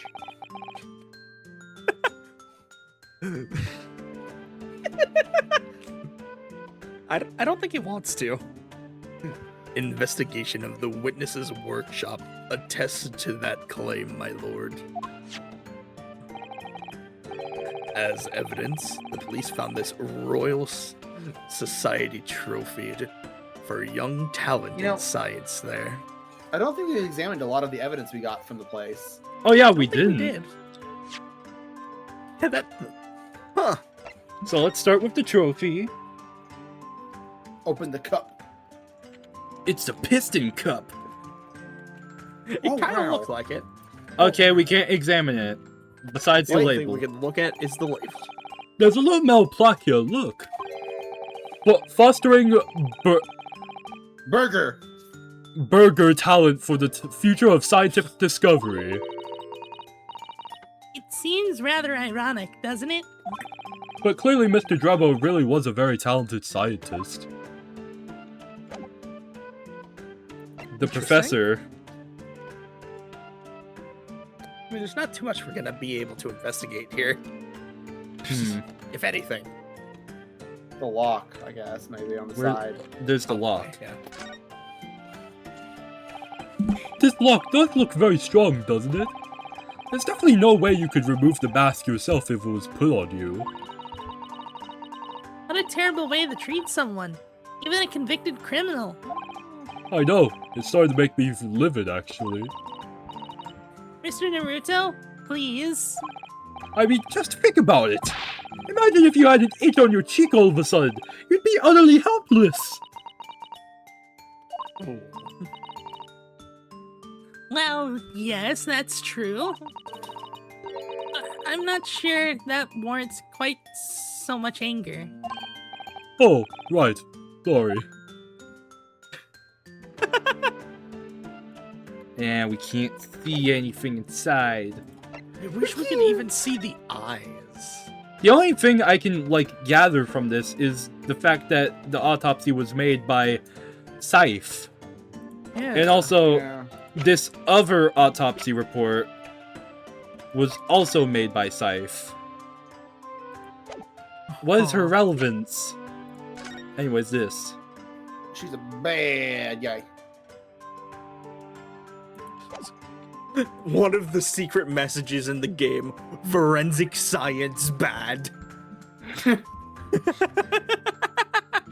We don't like fingerprints. Fuck fingerprints. Yes, exactly. Also, I said this one. Yes, that's true. We spotted it there ourselves.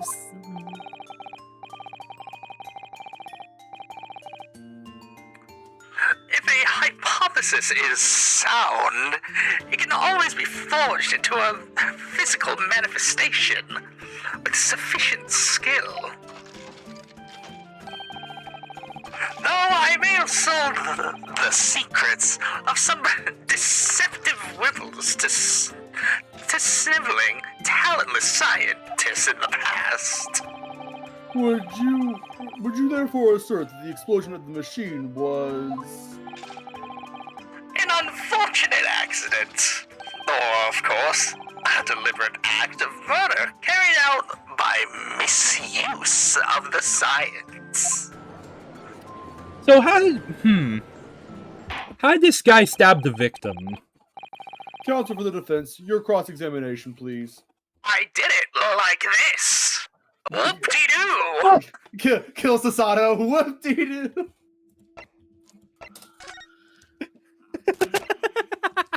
Hemorrhage of a wound to the chest that pierced the heart, inflicted by a sharp implement, a broken vertebra, most likely resulting from impact after a sudden fall from considerable height. The sharp thing had to be an arrow, but where We was already- the arrow? We already know that he was stabbed with the screwdriver. Oh yeah, that's right. How did he have time to get up there? That one's a tricky one. Doesn't make sense. Yeah. Well, I mean, there is the trap door, but, I don't think you would have been able to access wherever it goes. Either way, I know what we need to press. We need to press the body double line. Yeah. Yeah.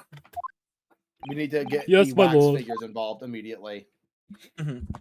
Makes sense.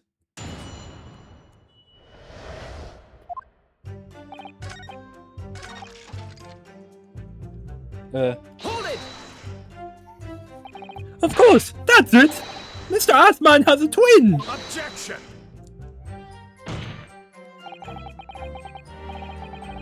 Perhaps my learned friend wasn't listening earlier. Mr. Osman has no twin siblings. No, I heard you before. But the thread of hope hadn't quite left me there. The demonstration could have been a trick if there was somebody who looks sufficiently like the victim. But Dr. Scythe already ruled that out as a possibility.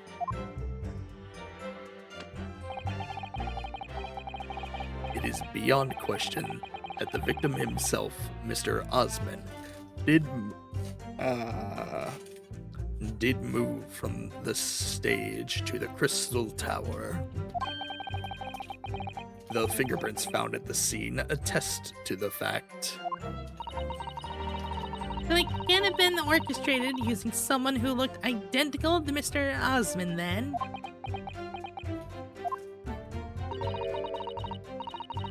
What are you thinking, Mr. Naruto? Oh, no, nothing. Just that the idea of someone who looked identical to the victim is playing on my mind.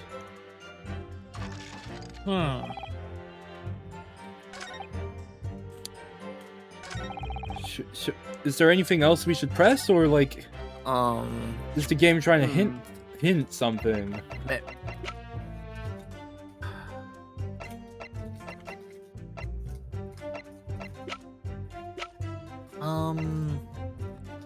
What if we press the third one here?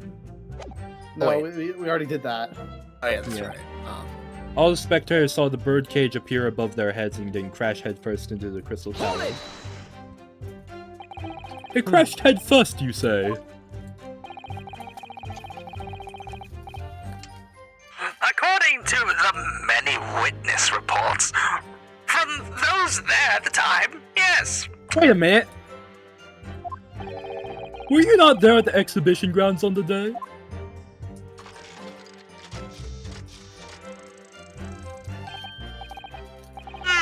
Unlikely.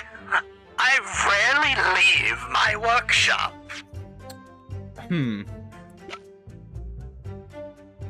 You. But the damage is at the bottom. Damage at the bottom, yeah. Oh! That's a contradiction! Yet another of your unique inventions was found at the scene. I thought that was like, you know, the thing that could have been it, but like, the body double thing was also, you know, very suspicious, so I thought, you know. Yeah, that might have been a red herring. Yeah, enough of your unique inventions was found at the scene.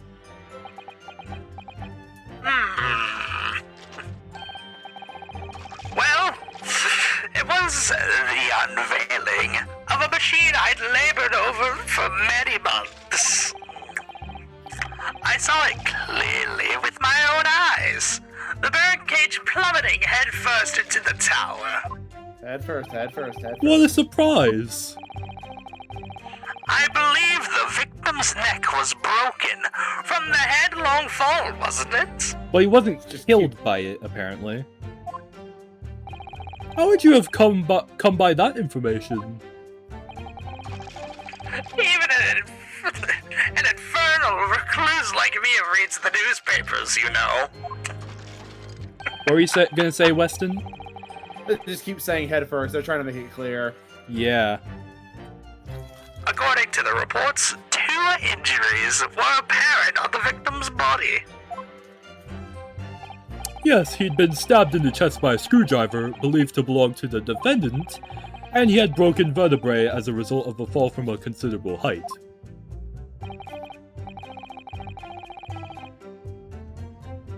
Correct. My learned friend has been doing his research, it seems. Do we know which injury was the fatal one? Sadly not. What do you mean, sadly not? How do you not know? It says in the autopsy report! The cause of death was the thing! And then additional observation says it was a broken vertebra, so what do you mean, Van Zeeks? Forensic science is not yet at a level where such things can be determined. That sucks. If only there's a way to determine that.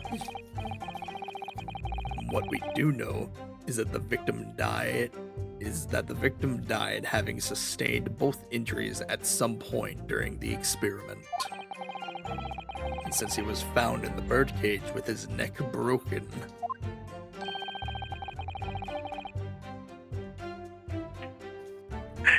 It's obvious he fell from a considerable height. I suppose that's hard to deny. But we know the contradiction. Ha ha ha! Fuck you. Objection. We've examined the birdcage that crashed into the Crystal Tower ourselves. As you can see, the cage, which is a wooden construction, has sustained damage in one particular spot.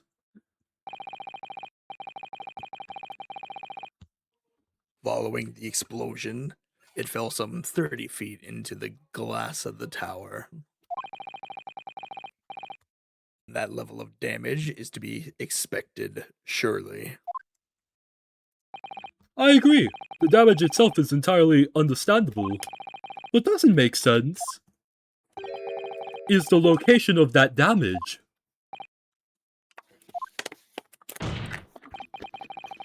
All the breakages in the wood are at the base of the birdcage, not the top. What are you saying? That's the opposite of where it should be. Ah! That's right, my lord. The birdcage that was at the scene is damaged at its base. We have reports of the birdcage falling headlong into the Crystal Tower, yet the damage is at the bottom. The only way to reconcile these two facts is to accept that there were two birdcages in play that day, which were at some point switched. Switched during what wasn't a scientific experiment at all, but an elaborate piece of stage trickery. They are literally forcing that orange text everywhere they can in every line he says. Good gracious, explain the orange text, witness. It's beautiful. Well...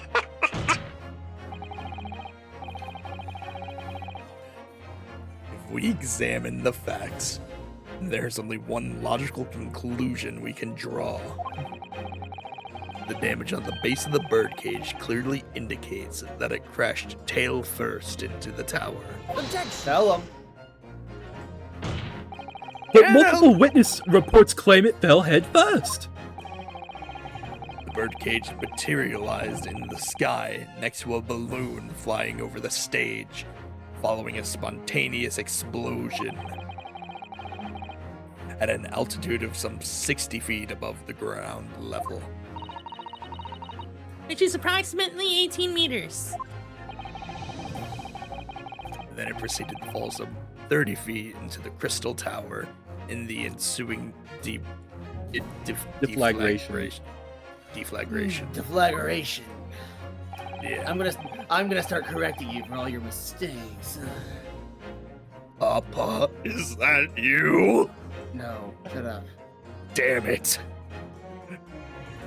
Witness reports amid such chaos are notoriously unreliable. Objection. But the victim's neck was broken. Objection! Nuh-uh. He plummeted 30 feet inside a heavy wooden birdcage. However he fell, it would be unsurprising to find one or two of his vertebrae crushed.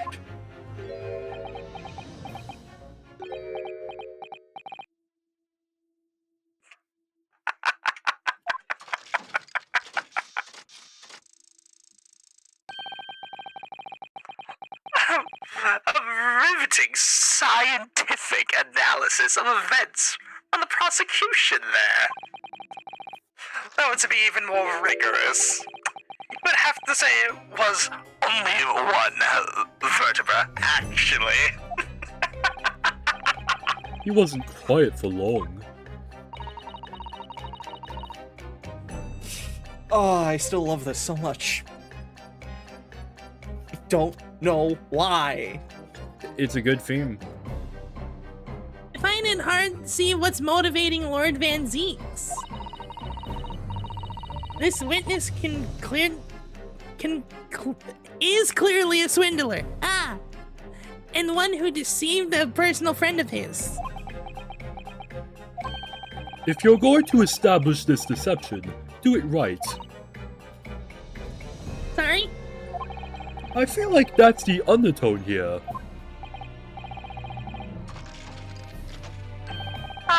Yes, and there's one more point the defense appears to have forgotten. It obviously wasn't a trick, as a certain truth very plainly demonstrates. What? It seems to me the cross-examination had better continue until we resolve this matter. Mr. Drebber, you will amend your testimony with details of this truth. He's gonna say something stupid. Of course! We must treat the matter scientifically after all. Ugh, I nearly had him there.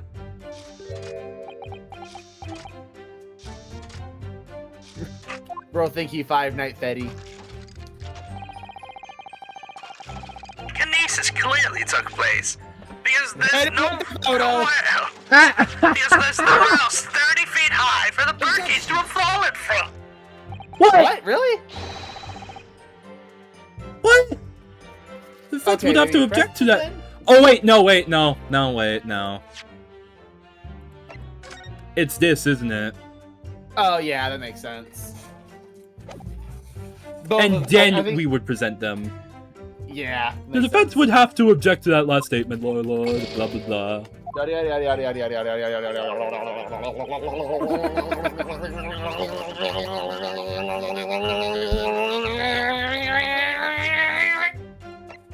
Objection.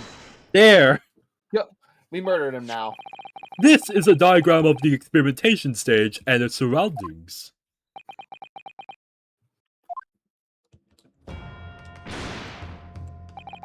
We know that somehow the birdcage appeared in mid-air before falling down into the crystal tower. A fall of about 30 feet, or 9 meters. However, if you examine the diagram carefully, you'll see that there is one other possible location from which the birdcage could have fallen. The same distance of 30 feet. No. Probably, honestly. I don't mean to be that, kind of contrarian fancy, but like, You Well, it shut appears that your mouth. It appears the defense has a possible explanation to put forward.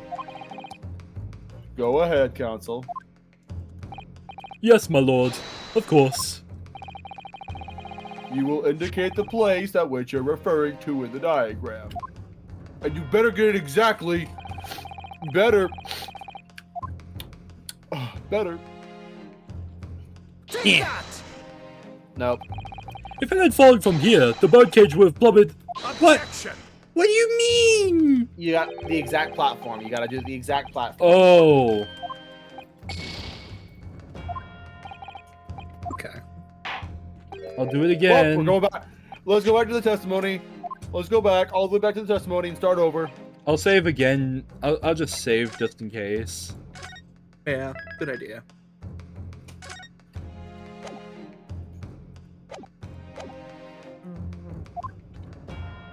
Right here.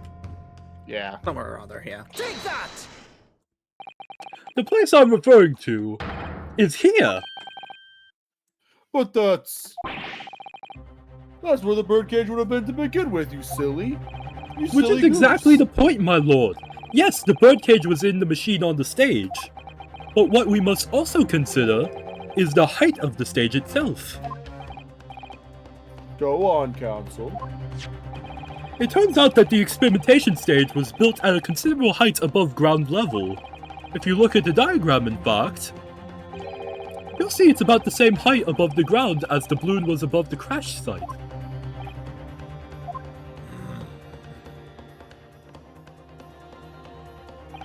When the experiment got underway, the machine and the birdcage were engulfed in steam. Steam ham. At that moment, the floor on the stage gave way, and if we assume there to be a void underneath,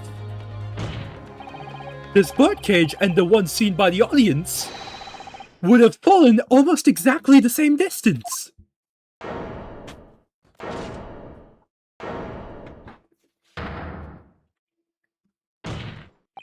Once again, my lord, this all points to the fact that there was not one birdcage, but 2! Objection!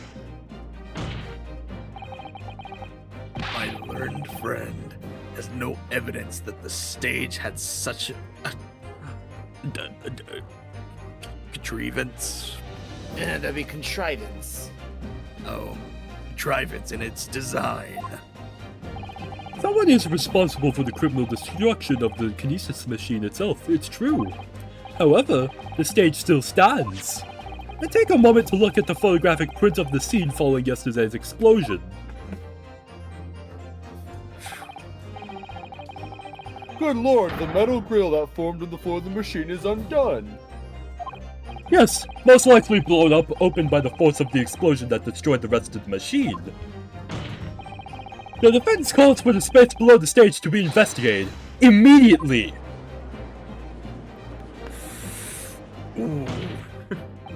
Mr. Drebber! It was you who built the kinesis machine. Which means that it was you who built the 2 bird cages that were used to carry out this deception.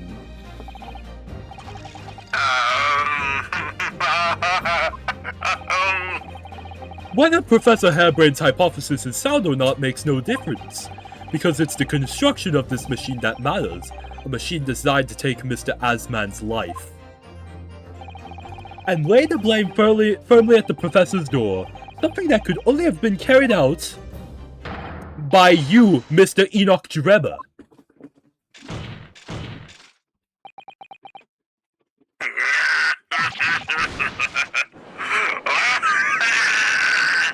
Objection! I got you, bro. Thanks, my main man. If my learned friend has reached the end of his wild assertions, the prosecution would like to crush the defense's argument slowly, but surely. You do realize how expensive that glass was, What? right?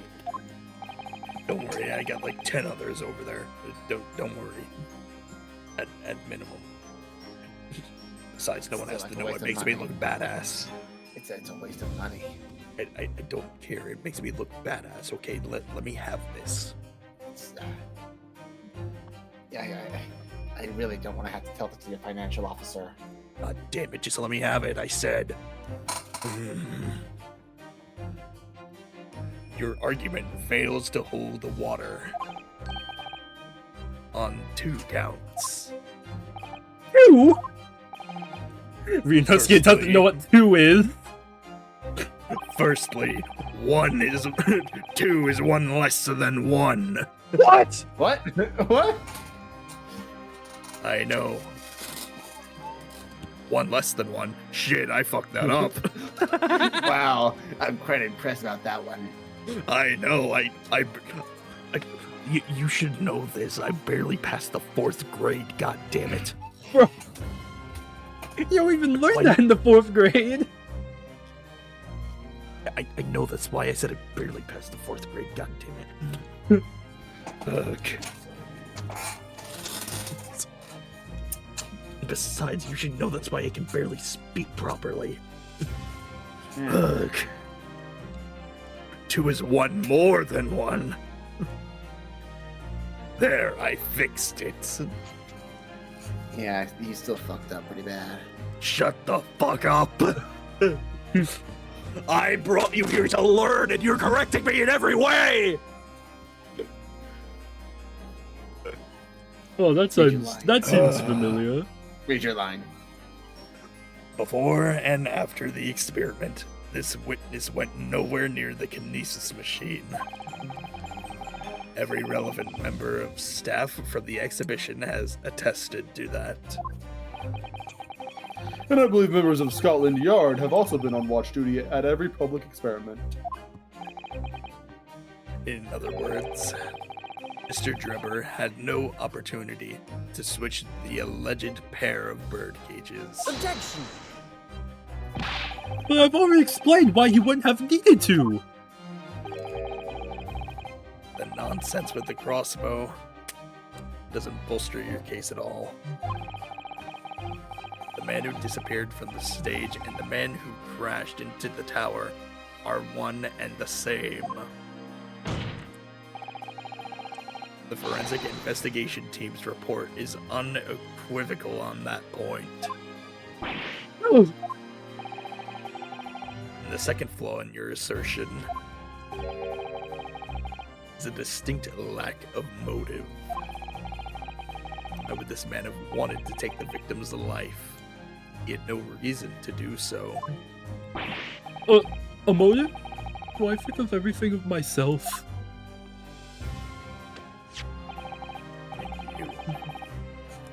I have here a contract provided by the witness.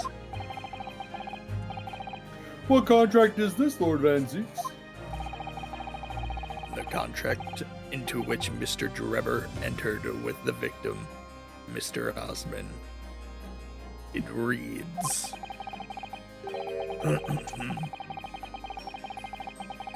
Assistant, I think I'm gonna need a little help with this one. Again, I barely was taught how to read. But Mr. Drebber is to receive... How high of a number is that? That would be 30. 30% of all Remunerations. remunerations from government grants or other income. 30%. Certainly very favorable contractual conditions.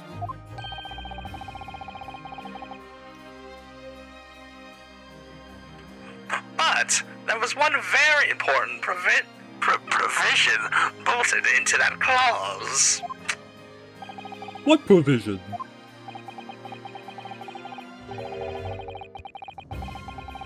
Mr. Drebber may only uphold this right on condition that both contracting parties are alive.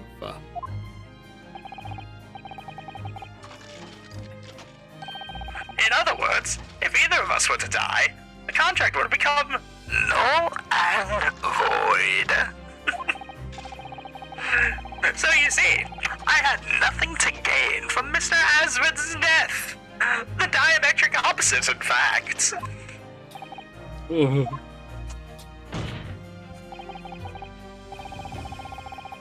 Need I say more? The witness had neither an opportunity nor a reason to commit the alleged crime. In short, the possibility of Mr. Drebber having done as you suggest is nil. It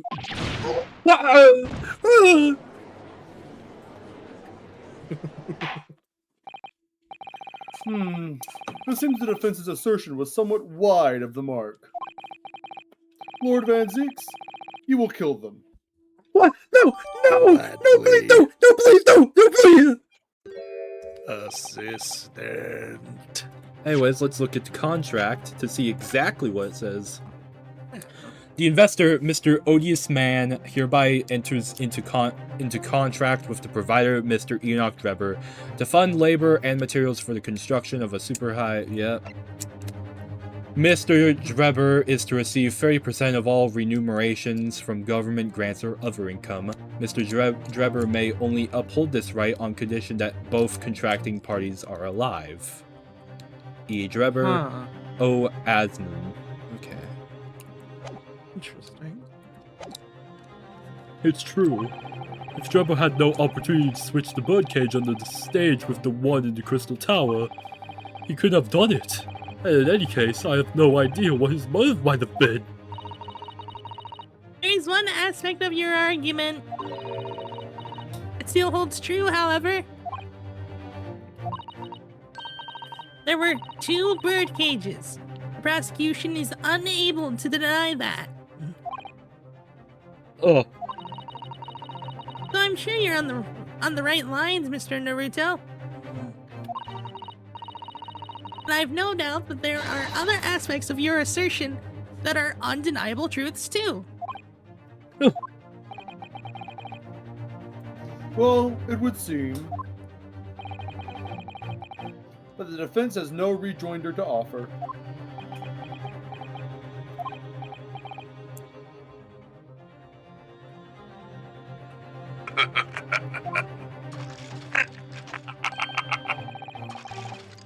Well, I must say I'm a little surprised. Wait a minute. I just noticed. Negative and positive. That's science stuff. His stupid little buttons on his suit are positive and negative symbols in science. Yes. Yes, of course. That's Why wouldn't neat. they be?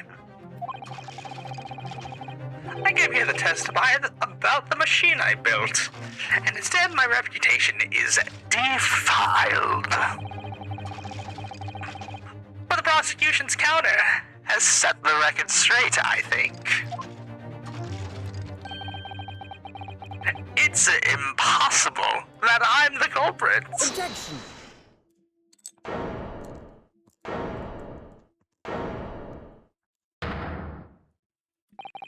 At the beginning of this trial, we believed that there was only one birdcage. Yet now we know that there must have been two.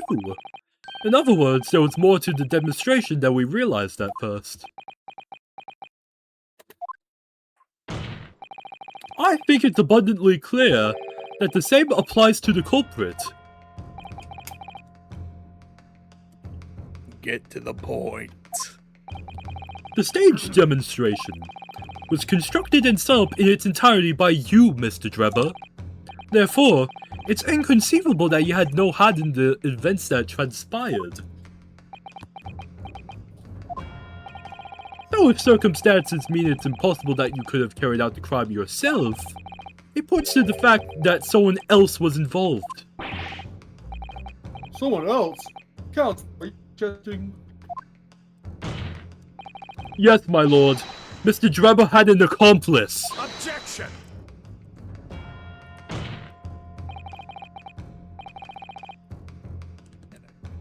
So now, well then, We did I not catch presume- that first sentence. Oh, an accomplice now. Well then, I presume you're prepared for what's to come. Now that you're accusing not only this witness, but someone else of the most serious of crimes.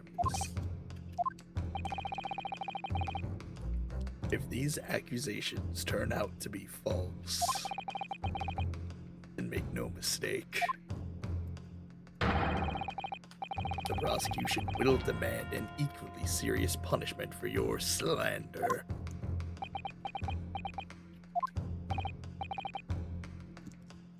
Well, counsel? Do you intend to pursue this course and formally accuse another party of involvement in this matter? What do I do here? At the moment, Obviously. this is little more than a hunch on my part. I don't know for sure if Drebber had an accomplice, or if he really even is the culprit here. One way or another, though, I have to make my position clear, as a lawyer. So what's my stance going to be? Did Drebber have an accomplice, or not? I'll save just in case.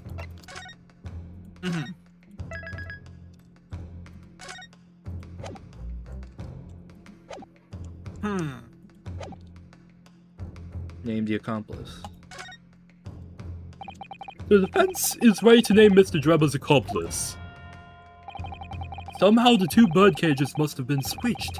Everything points to that. Yet according to the coroner's report, that's not a possibility. But that inconsistency itself is a clue! Counsel? My lord? You have received a stark warning already. If you are nevertheless determined, then I must now ask you to identify this alleged accomplice by name. Hammer time. So your answer, please?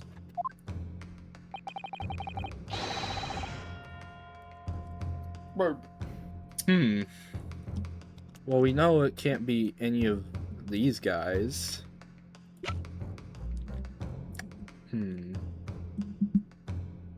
What's up? Huh? What's up? Is it Mr. Child? What's up? Why would it be Mr. Child? He was in the goddamn balloon. It can't be these two because they were in a balloon with Gina, so... Yeah, they couldn't have moved the body. Actually, it's only between these two. I don't know about Scythe. Why? I don't know about Esmeralda personally. Actually, wait! If Enoch has an accomplice, and we do know, in fact, there were 2 bird cages, and I think it could be Scythe. I'm thinking Scythe, honestly. I mean, I think go for it. Esmeralda's innocent. Because, like, what if she just faked the autopsy report? There's a possibility. Yeah. That would explain how the other person lived. With. Yeah. Yeah, that makes sense. Take that! The name of the person in question is... Yeah, it was right! Oh. What's wrong, my Nifty's friend? Surely fear doesn't bind your tongue now. A little late for that. Okay, so let's...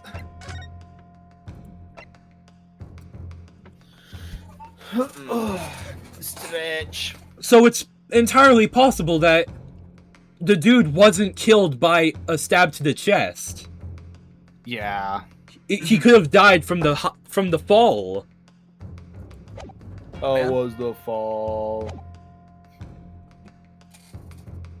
Did you say this, Stevie? Mhm. Of course I'm afraid. After all, naming her in this capacity is definitely going to make waves. A lot of waves.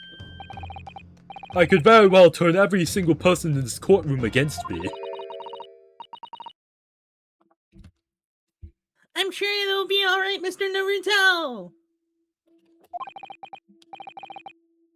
Thank you, Mrs. Sato. The enemy always appears larger than life, but you'll appear exactly the same to the enemy. Alright then, here goes.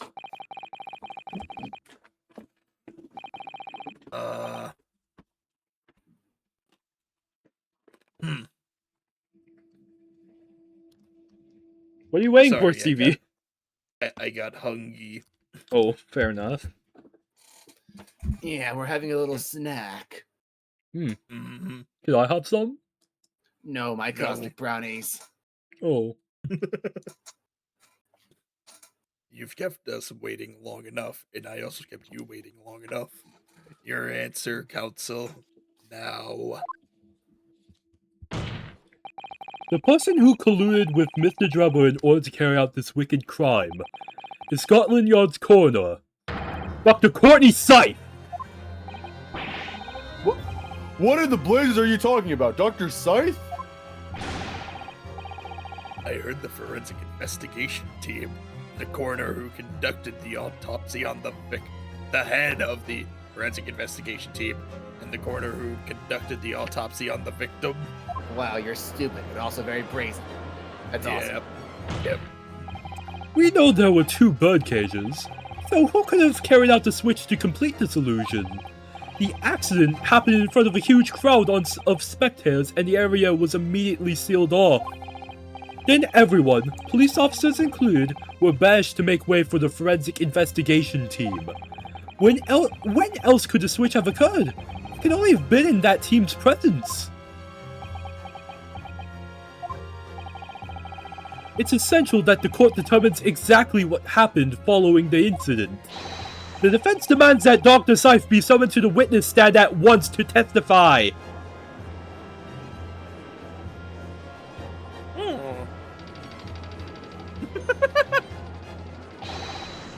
You've got a nerve, lad!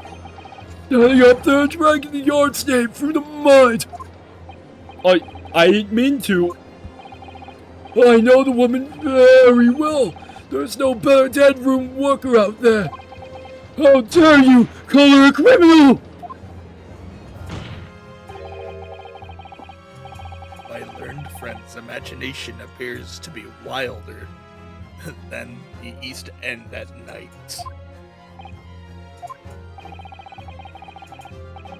But the recklessness of your accusation aside, there's another grave problem with your argument. One which the prosecution demands you address at once. A grave problem? Oh my word. Who do you claim acted as the victim's doppelganger? Excuse me. Never do that again. What? Certainly, if the birdcage containing the body of the victim was exchanged for another, that cage must also have contained a body.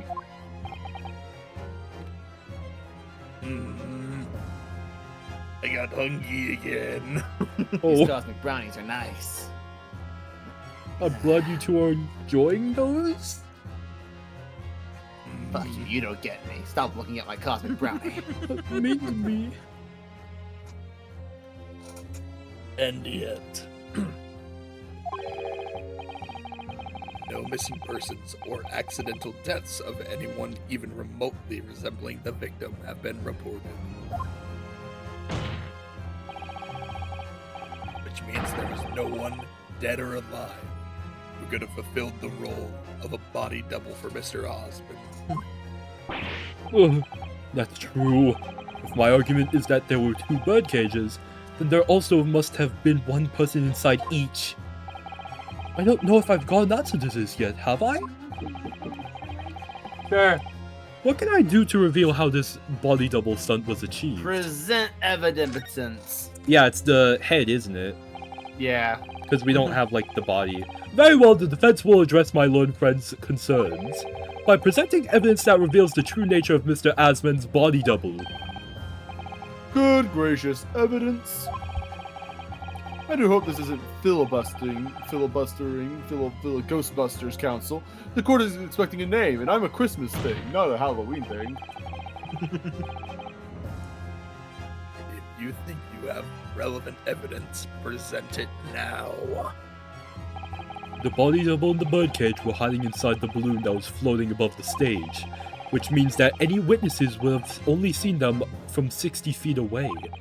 So who was it that appeared out of that explosion some 18 meters above the spectators? Aha! The body double inside the second birdcage was... Take that! We know that the victim, Mr. Assman, was in the birdcage that was situated inside the kinesis machine on stage. God damn it. And therefore, he couldn't have been inside the second birdcage. Instead, that contained something else. What's been described as a body double, which is what fell from the sky and crashed into the Crystal Tower. Yes, Counsel, according to your somewhat elaborate version of events. And that body double inside the second birdcage was, in fact...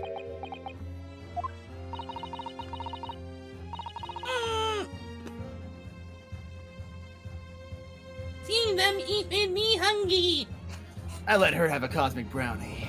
No one else, though. Why not me? I don't like the way your face looks. Me? Your nose is too big. I bet your nose is bigger. No, I have a mask on and that's my face. Your mask is... It's alright, Mr. Naruto. You're ready for this.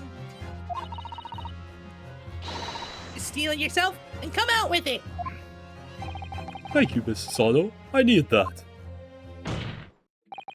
As I was saying, the body double inside the second birdcage was... as unbelievable as it may seem, that thing that... What the... He just summoned it. When did that get there? I put it there. Was it there the whole time? Did we not notice that somehow? I don't think so. Objection!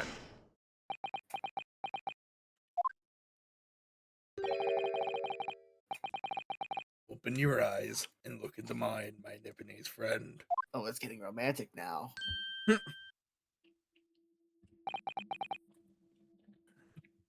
Now, tell me,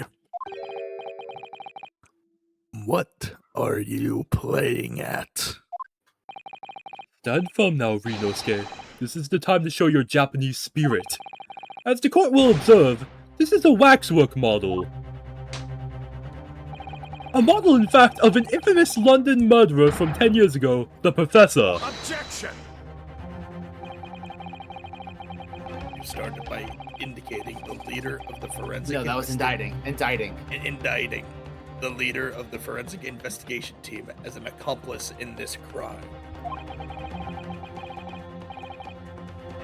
And now you've moved on to indicting waxworks. Yes, that's about the size of it. But why? Why this waxwork? Looks nothing like the victim. In fact, it could hardly resemble him. It could hardly resemble him less. What possible justification can you give? If you want to know why, ask Mr. Drebber. What? Just days before Professor Harebrained performed his public demonstration, Mr. Drebber abducted this model from Madame Tussbell's. Did you say abducted? And 2 days after the incident at the Great Exhibition, he returned it to the museum.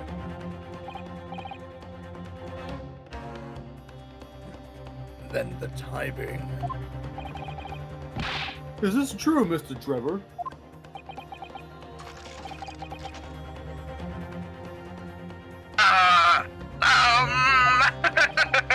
At first I couldn't see why Mr. Drebber would have stolen the waxwork and then given it back again. But now the reason is clear. He took it so that he could put it inside the second birdcage as a body double for Mr. Assman. Objection!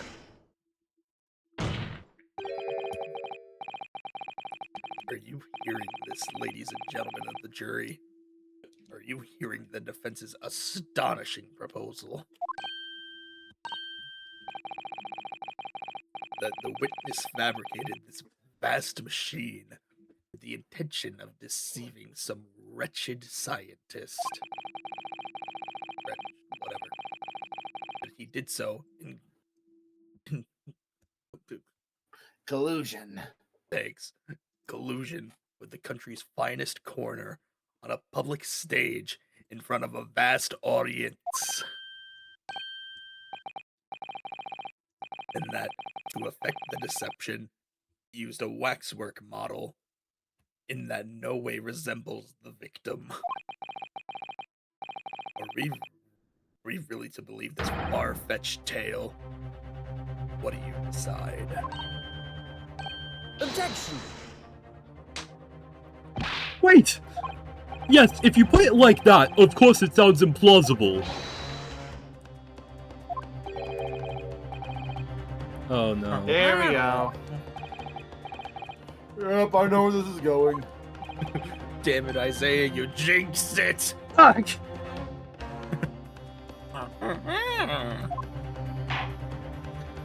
Yep, I thought so. Well, let's get this over with. Guilty! Guilty. Guilty. Guilty. Guilty. Guilty. Kill me.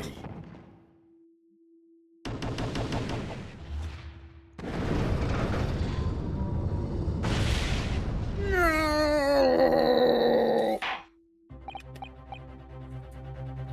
Yep, that checks out. I knew that was going to happen. We shall get through this, Mr. Naruto, as we always do! And uncover some new truths along the way, I'm quite sure. Yes, I agree. I'm going to have to appeal to the jurors as usual and see if I can persuade them to change their minds.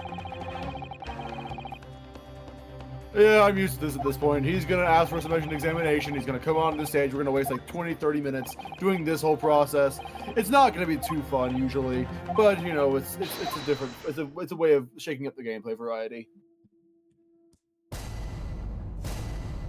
Judicial Yeah, I've seen findings. this too many times.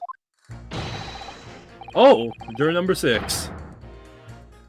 I've known that woman for years. She'd never be an accomplice to anything.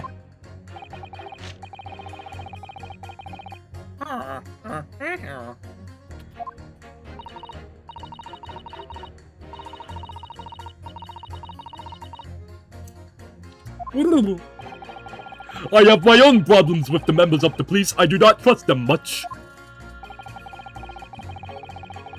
I've seen. Oh, God. My mouth. I've seen no rigorous proof of that. Of this waxwork. That this waxwork was ever inside the birdcage. It's conjecture. Eat the corn, child. Eat the corn. They're not eating the corn! Oh, no! Why do we even press here? That's a very good question.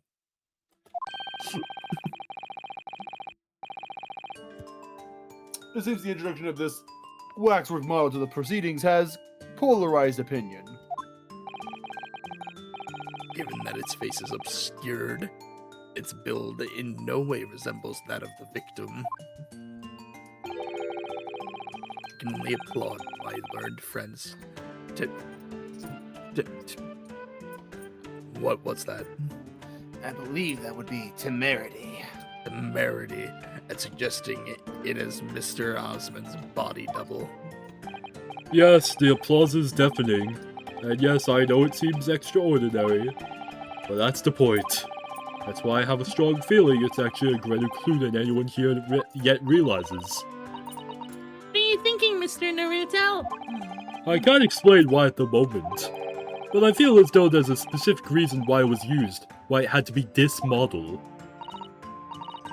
Really? A reason why nothing else would do, you mean?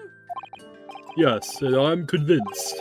It's something far more significant than whether or not the model looks like the victim. Well, if that's the case, you must prevent the trial from ending prematurely at all costs. Yes, agreed. I have to find a way out of this. Well, we all know where this is going. Yes, my lord, we do. I think this might be a good place. Yeah. Personally. Yeah, let's end it here, actually. Yeah, we've been going for about 2 hours. Let me check. Yep, 2 hours. 2 hours and 28 minutes. Yep. This is a good place to stop. It's a good place to stop, and then we're gonna suffer when we come back. Yep. As But much of a struggle as it is, I like Mr. Drebber. Yes. As much of a struggle as he is to go between and everybody else. Yeah, that makes sense considering how long you pause between things. Yeah, like I've made it now that it's only an input away, but so it far still takes like so far we've only had one summation examination, which is surprising. Yes. Let's keep Don't it that worry, way, this- please. Yeah. But at the same time, I feel there's probably going to be at least 2 more in this somehow. Please, God, no. Somehow they're going to find a way to jam this one part full of them. Like, Nah. I'm gonna blow up something. Anyways, see you guys later, boy. Boy. Bye, I guess. Nah. Objection!